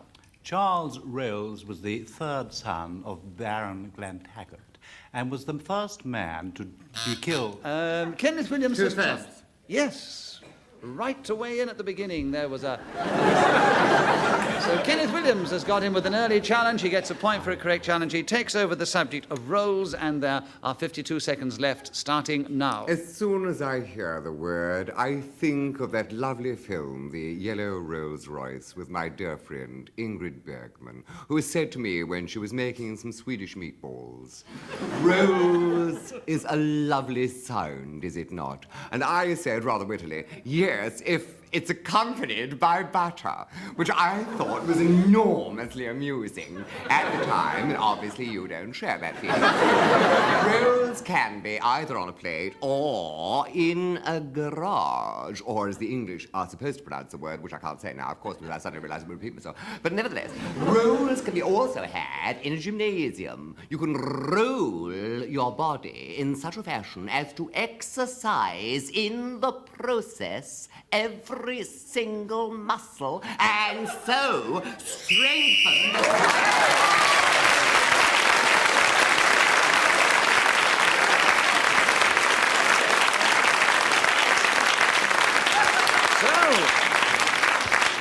Kenneth Williams got him very early with a challenge, kept going till the 60 seconds was up, which the whistle told us was the end of the round, and whoever Which means speaking... I'm in the lead. Come on.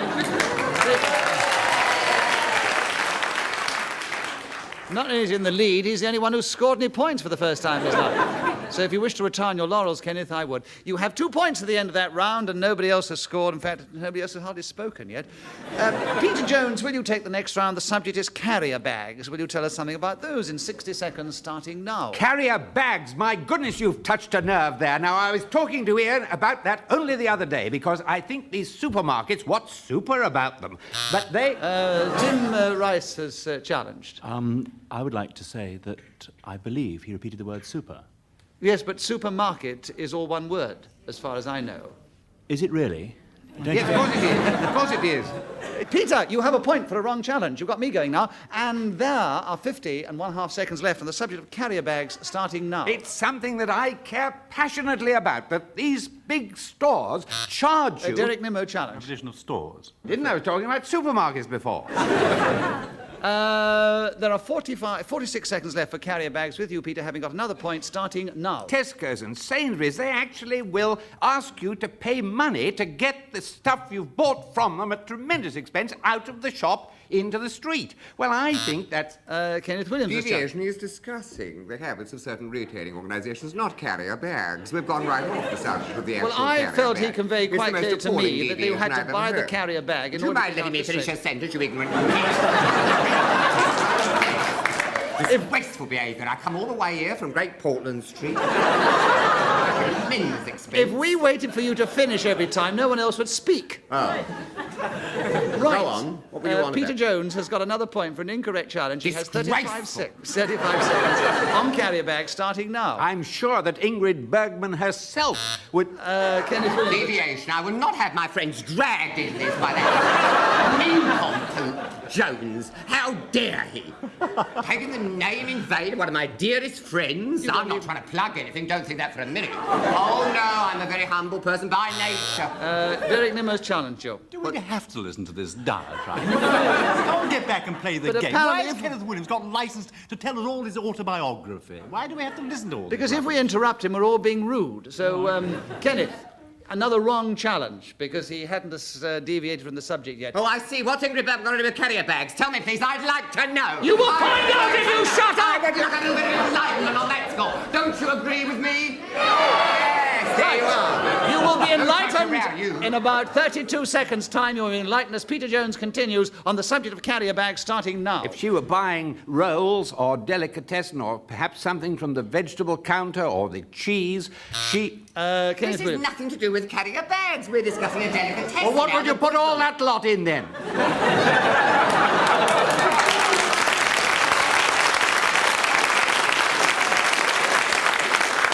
Peter, you have yet another point with the help of Kenneth Williams, and you have 25 seconds to continue on carrier bags, starting now. It's hard work trying to revolutionise the merchandising stores in this country. I did say it. Yes. That's right. Derek, you have 20 seconds on carrier bag, starting now. And so Ingrid Bergman came out of the aforementioned store carrying the most beautiful Gucci carrier bag, all striped in green and red, and glistening from it was a Cartier watch which she had discovered tucked away behind the cash counter. And there with it she also produced an Yves Saint Laurent headset.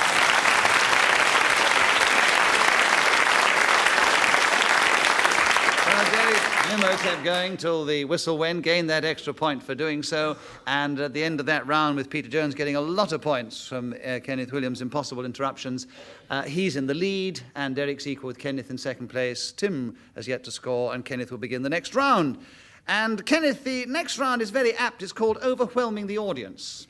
You've done it more than once, even today, and we would like you to talk on the subject, if you can, now, starting now. I saw this actually occur in the auditorium of the Duke of York's Theatre when Orson Welles produced a version of Moby Dick for the stage and launched a boat into the stalls of the theatre, and...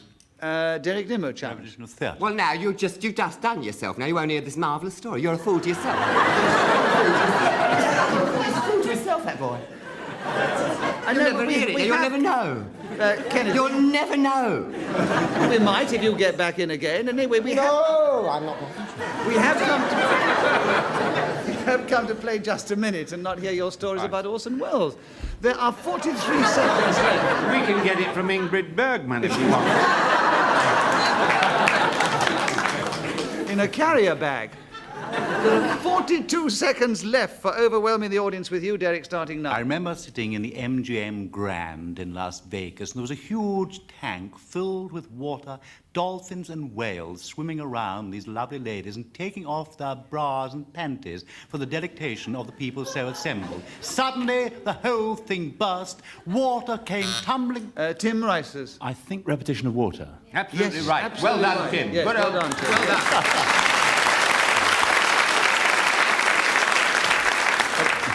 Wasn't actually a sensational mental achievement, Peter. No, I don't want to. I thought you were over the top with your praise, though. Oh, well, Tim. I'm terribly sorry.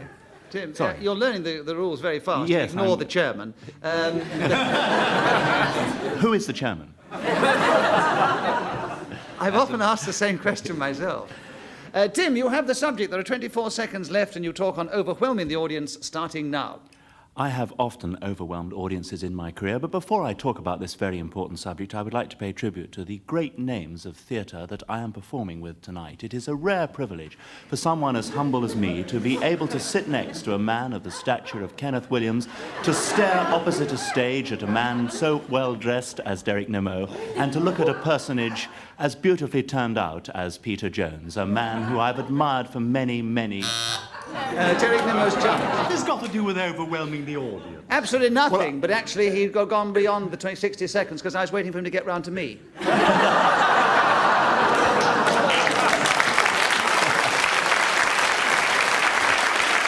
So, Tim, Ian should have blown his whistle a little while before, so you would have been speaking as the whistle went, so you've got a point for doing that, and you have 2 points at the end of that round, and you're equal with Kenneth Williams and Derek Nimmo. Peter's in the lead, and I think the audience would like to hear the rest of Kenneth Williams' story. I'm here to play games, not to tell anecdotes, dear. So you don't want to... Please challenge me. Stop the story. I'm not going to say it now, no.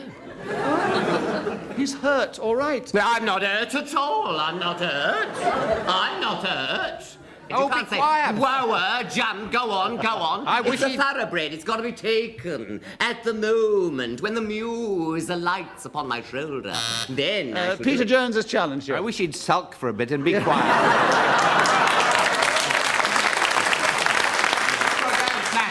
Tim Rice, it's your turn to begin. And the subject that, very aptly, that dear Mester thought of for you to start on is Juan Domingo Perón. And you have 60 seconds as usual, starting now. Juan Domingo Perón is a fascinating character, perhaps not a very likable individual, but somebody who has given a lot of people a very different perspective, or if that's the wrong word, perspective, on society throughout Argentina. in the 1940s and also the following decades. Let us go back in time, if you will bear with me, to 1890, which is about the moment that the aforesaid Juan Domingo Perón was born. Yes, he first saw light of day in those far-off moments of the 19th century. He was born about 150 miles from Buenos Aires, the capital of that South American country which I mentioned before. And when he was 5 years old, his family moved down south to Patagonia. Not, as you might think, hot, but very cold. In fact, very parky indeed. Peter Jones has challenged. Well, he said very twice. Yes, he did. I meant 3 or 4 You times. rotter. Well, no, I think you deserve a round of applause. The first time he's played Just a Minute.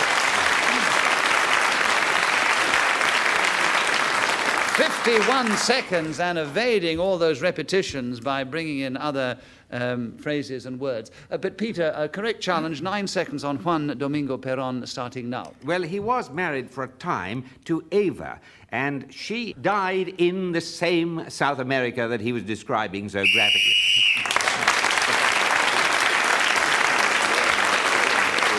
So Peter Jones was then speaking as the whistle went, increased his lead at the end of the round, and Derek Nimmo takes the next round. The subject is Table Mountain. Will you tell us something about that in just a minute, starting now? I think my favourite view of Table Mountain is as you come round from Michael's Fontaine across the Little Karoo and you drop down through Parle and the valley, and there ahead of you... Kenneth Williams. 2 downs. As you come down, you drop down. Yes, right. So, Kenneth, you have 52 seconds to tell us something about Table Mountain, starting now. Table mounting is very dangerous. You shouldn't mount any tables unless...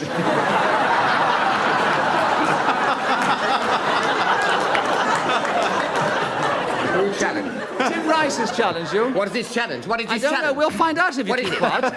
What is the challenge? Well, my challenge is one I hesitate to use because of my great admiration for your performance. Hesitation. What is it? No, table mountain, not table mounting. No, deviation. Tim, I must point out it is how it sounds, not what the spelling is. Otherwise, it makes But it there's very no difficult. G on table mountain. The way Kenneth speaks, it could be anything. No, but he's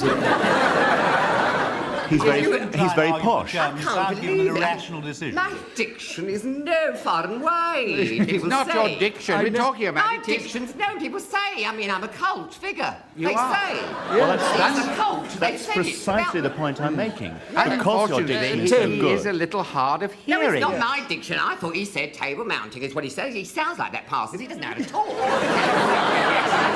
From here, you see, as mounting. Look, save it for just a minute. Oh, right. Tim Rice had He a good couldn't challenge, hear but it he's properly. not very clear on the rules yet. So, Tim, sorry. All that happens is Kenneth gets another point. He continues on Table Mountain. Mine is rotten. And there are 47 seconds starting now. Tables shouldn't be ever taken to mountains because as you have a rocky crevasse-like structure, it is unlikely that the equilibrium which the rectangular object needs will ever Tim be... Rice has challenged. Can you challenge for boredom? For being...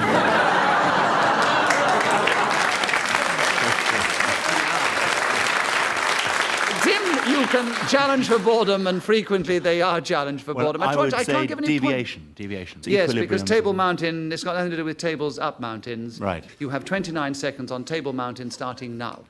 I personally have never visited Table Mountain. This is because I have never been down on a boat. Derek Nimmo challenge. Never.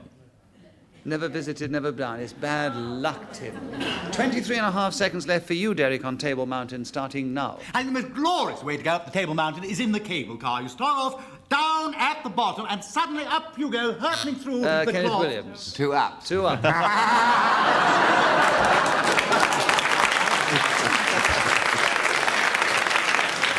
Well, you can only go up or down a mountain, and there aren't many other words to describe the process, are there? So Kenneth got in, 16 seconds left, Table Mountain starting now. When you go up Table Mountain, the best thing to do is to have the right shoes on, preferably mountain climbing boots, which have on the sole a peculiarly gripping type of metal pin, or should we say...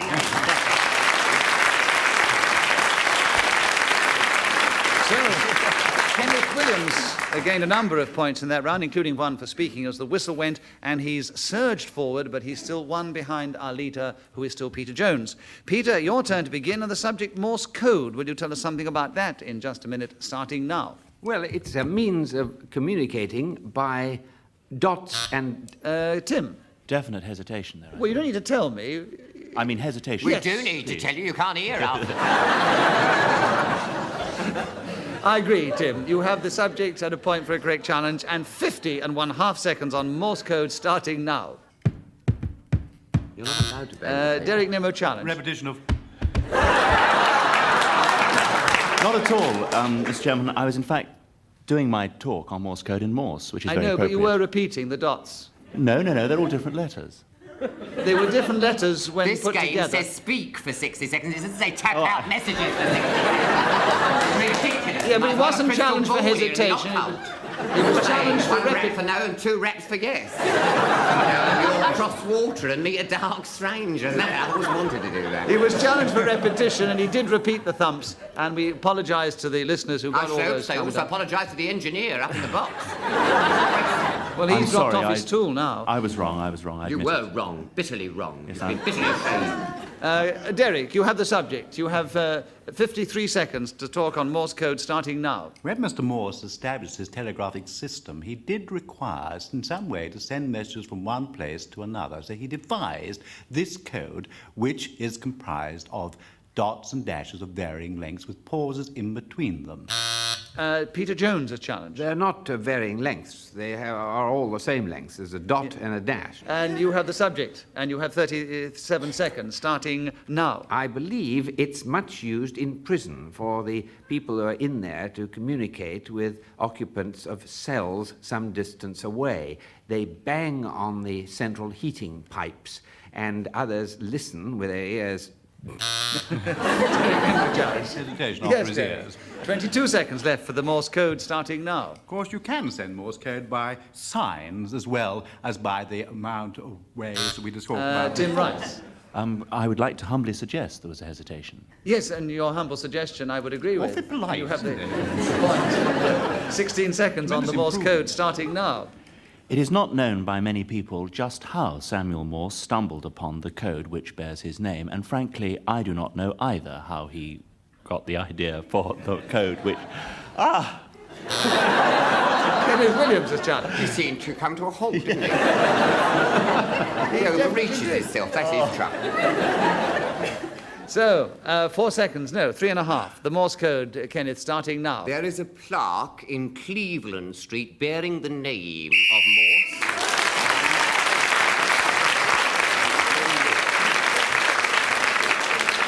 Morse. So Kenneth Williams, speaking again as the whistle went, gained the extra point, and he's now equal in the lead with Peter Jones.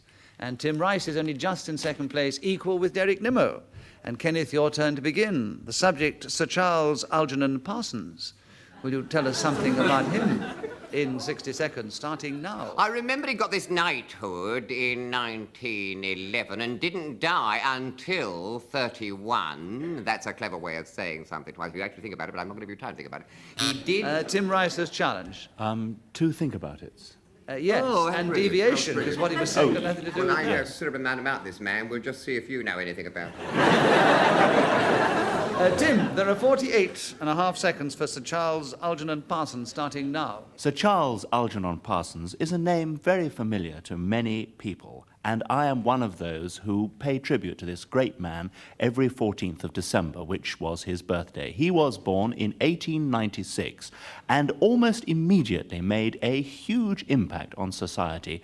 He was a great cricketer. This is not known very widely about this gentleman, but because his initials were CAP, it was very appropriate that he should often be seen sporting a cap, which he did when playing this aforementioned sport, which uses bats made of willow and balls made of leather.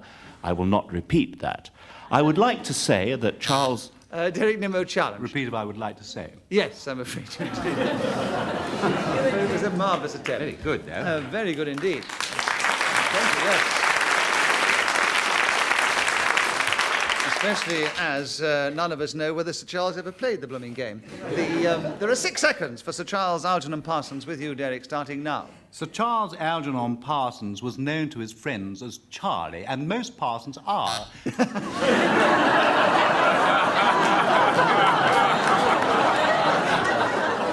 I'm just pausing for the laughter to get round the audience. Yes, Tim, you challenged. The Parsons is not a Charlie.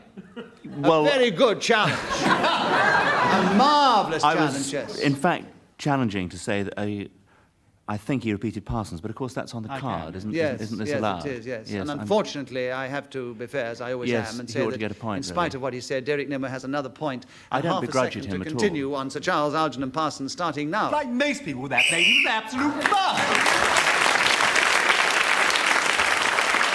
So Derek Nimmo, being rude about me once again, kept going till the whistle went and gained that extra point and is now one ahead of all the rest in the lead. Tim Rice, will you begin the next round? The subject is water jousting. Yes, in just a minute, starting now. Water jousting is a sport which has not made a colossal impact on the last pages of the Daily Telegraph, or the Times, or the Daily Mail, or the Sun. Kenneth Williams has challenged. 4 oars.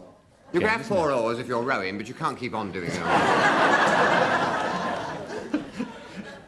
Right, so we can't have 4 oars in just a minute, and there are 50½ seconds on water jousting with Kenneth Williams starting now. This is a procedure whereby knights in chainmail and full armour on a horse rush about with these great spears and make at each other with the water pouring down from above when it rains. It was always called water jousting because, you see... Tim Rice has challenged. I think deviation, because water can only pour down if it's coming from above. Anyway, water can come from below, can't it? Yes, if it's under pressure, it does. Like I mean, how does the water get up above when it comes from the hot tank to the top floor? True. Continue now with 33 seconds left on water jousting, starting now. It was a sport which was given an enormous amount of enthusiasm and energy to by a young boy who began life as a swimmer and achieved enormous... Tim Rice. I think we've had enormous before. Yes, you did have enormous before, and you got in on the enorm, which was very clever. Yes. 18 seconds left on water jousting with Tim Rice starting now. Water jousting is a sport that only involves 2 people at any one given time, because if you had more than this number of personages involved, it would become extremely complicated, and no swimming bath could possibly accommodate such a large number of participants. Nonetheless, even though there are only a couple...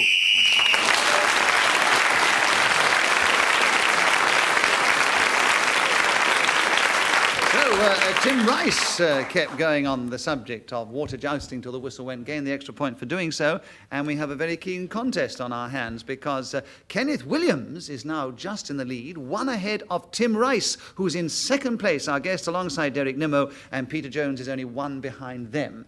And we have time for one more subject. Derek Nimmo begins the round. Anybody can win. The subject is the Cullinan Diamond, and Derek, 60 seconds starting now. The Cullinan Diamond was discovered in Pretoria many years ago, weighed about 3,000 carats, and Andy Cullinan, who was the grandson of the chap who discovered it, is a great chum of mine, grows strawberries, as a matter of fact, and his cousin, who's called Shirley Barnesford Clutie, lives in a house called Morganstone, Somerset West. But actually what happened was that the old grandpa poked with his umbrella in the seam, out came this enormous rock, out of which was cut the Star of Africa. The large... Tim Rice has challenged. 2 outs. Yes, he poked and out it came. Well listened, Tim. I mean, I was head up for oars, so yes. He can be head up for outs, eh? Yes. Absolutely. Yes. So, I've been head up for ups and downs, too. That sort of day, isn't it, really? Tim, you've taken the lead alongside Kenneth Williams. There are 32 seconds left and the last round to continue with the Cullinan Diamond starting now. Anyone who has seen this magnificent specimen of carbon will agree that it is one of the most astounding things ever to have graced this wonderful planet of ours. And what a planet it is. A diameter... Derek Nimmo challenged. 2 planets. 2 planets, yes. And there's only 1 planet. And now Derek Nimmo is in the lead alongside Tim Rice and Kenneth Williams. Anything can happen with 20 seconds to go and the subject still the Cullinan Diamond. If one goes to the Tower of London and examines the crown jewels, in Her Majesty's great crown, you will see a portion of... Peter Jones has challenged. Reputation of crown. Yes, that's right. So Peter's now come up with 1 point behind our 3 joint leaders. There are 12 seconds to go. The Cullinan Diamond starting now. I've only seen a replica of this remarkable jewel, but I can vouch for the fact that it is surely one of the most clear-cut and extraordinary...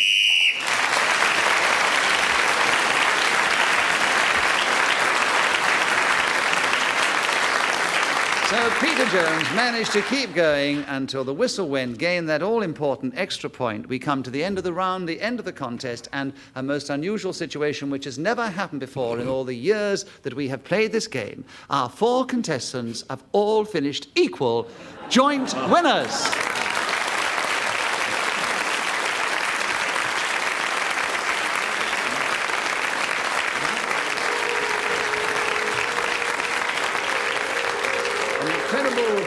Achievement on their part and also on the part of the scoring and the efforts to see fair play. We hope that you have enjoyed Just a Minute and will want to tune in again at the same time next week when once again we take to the air and we play this game. Till then, from all of us here, goodbye.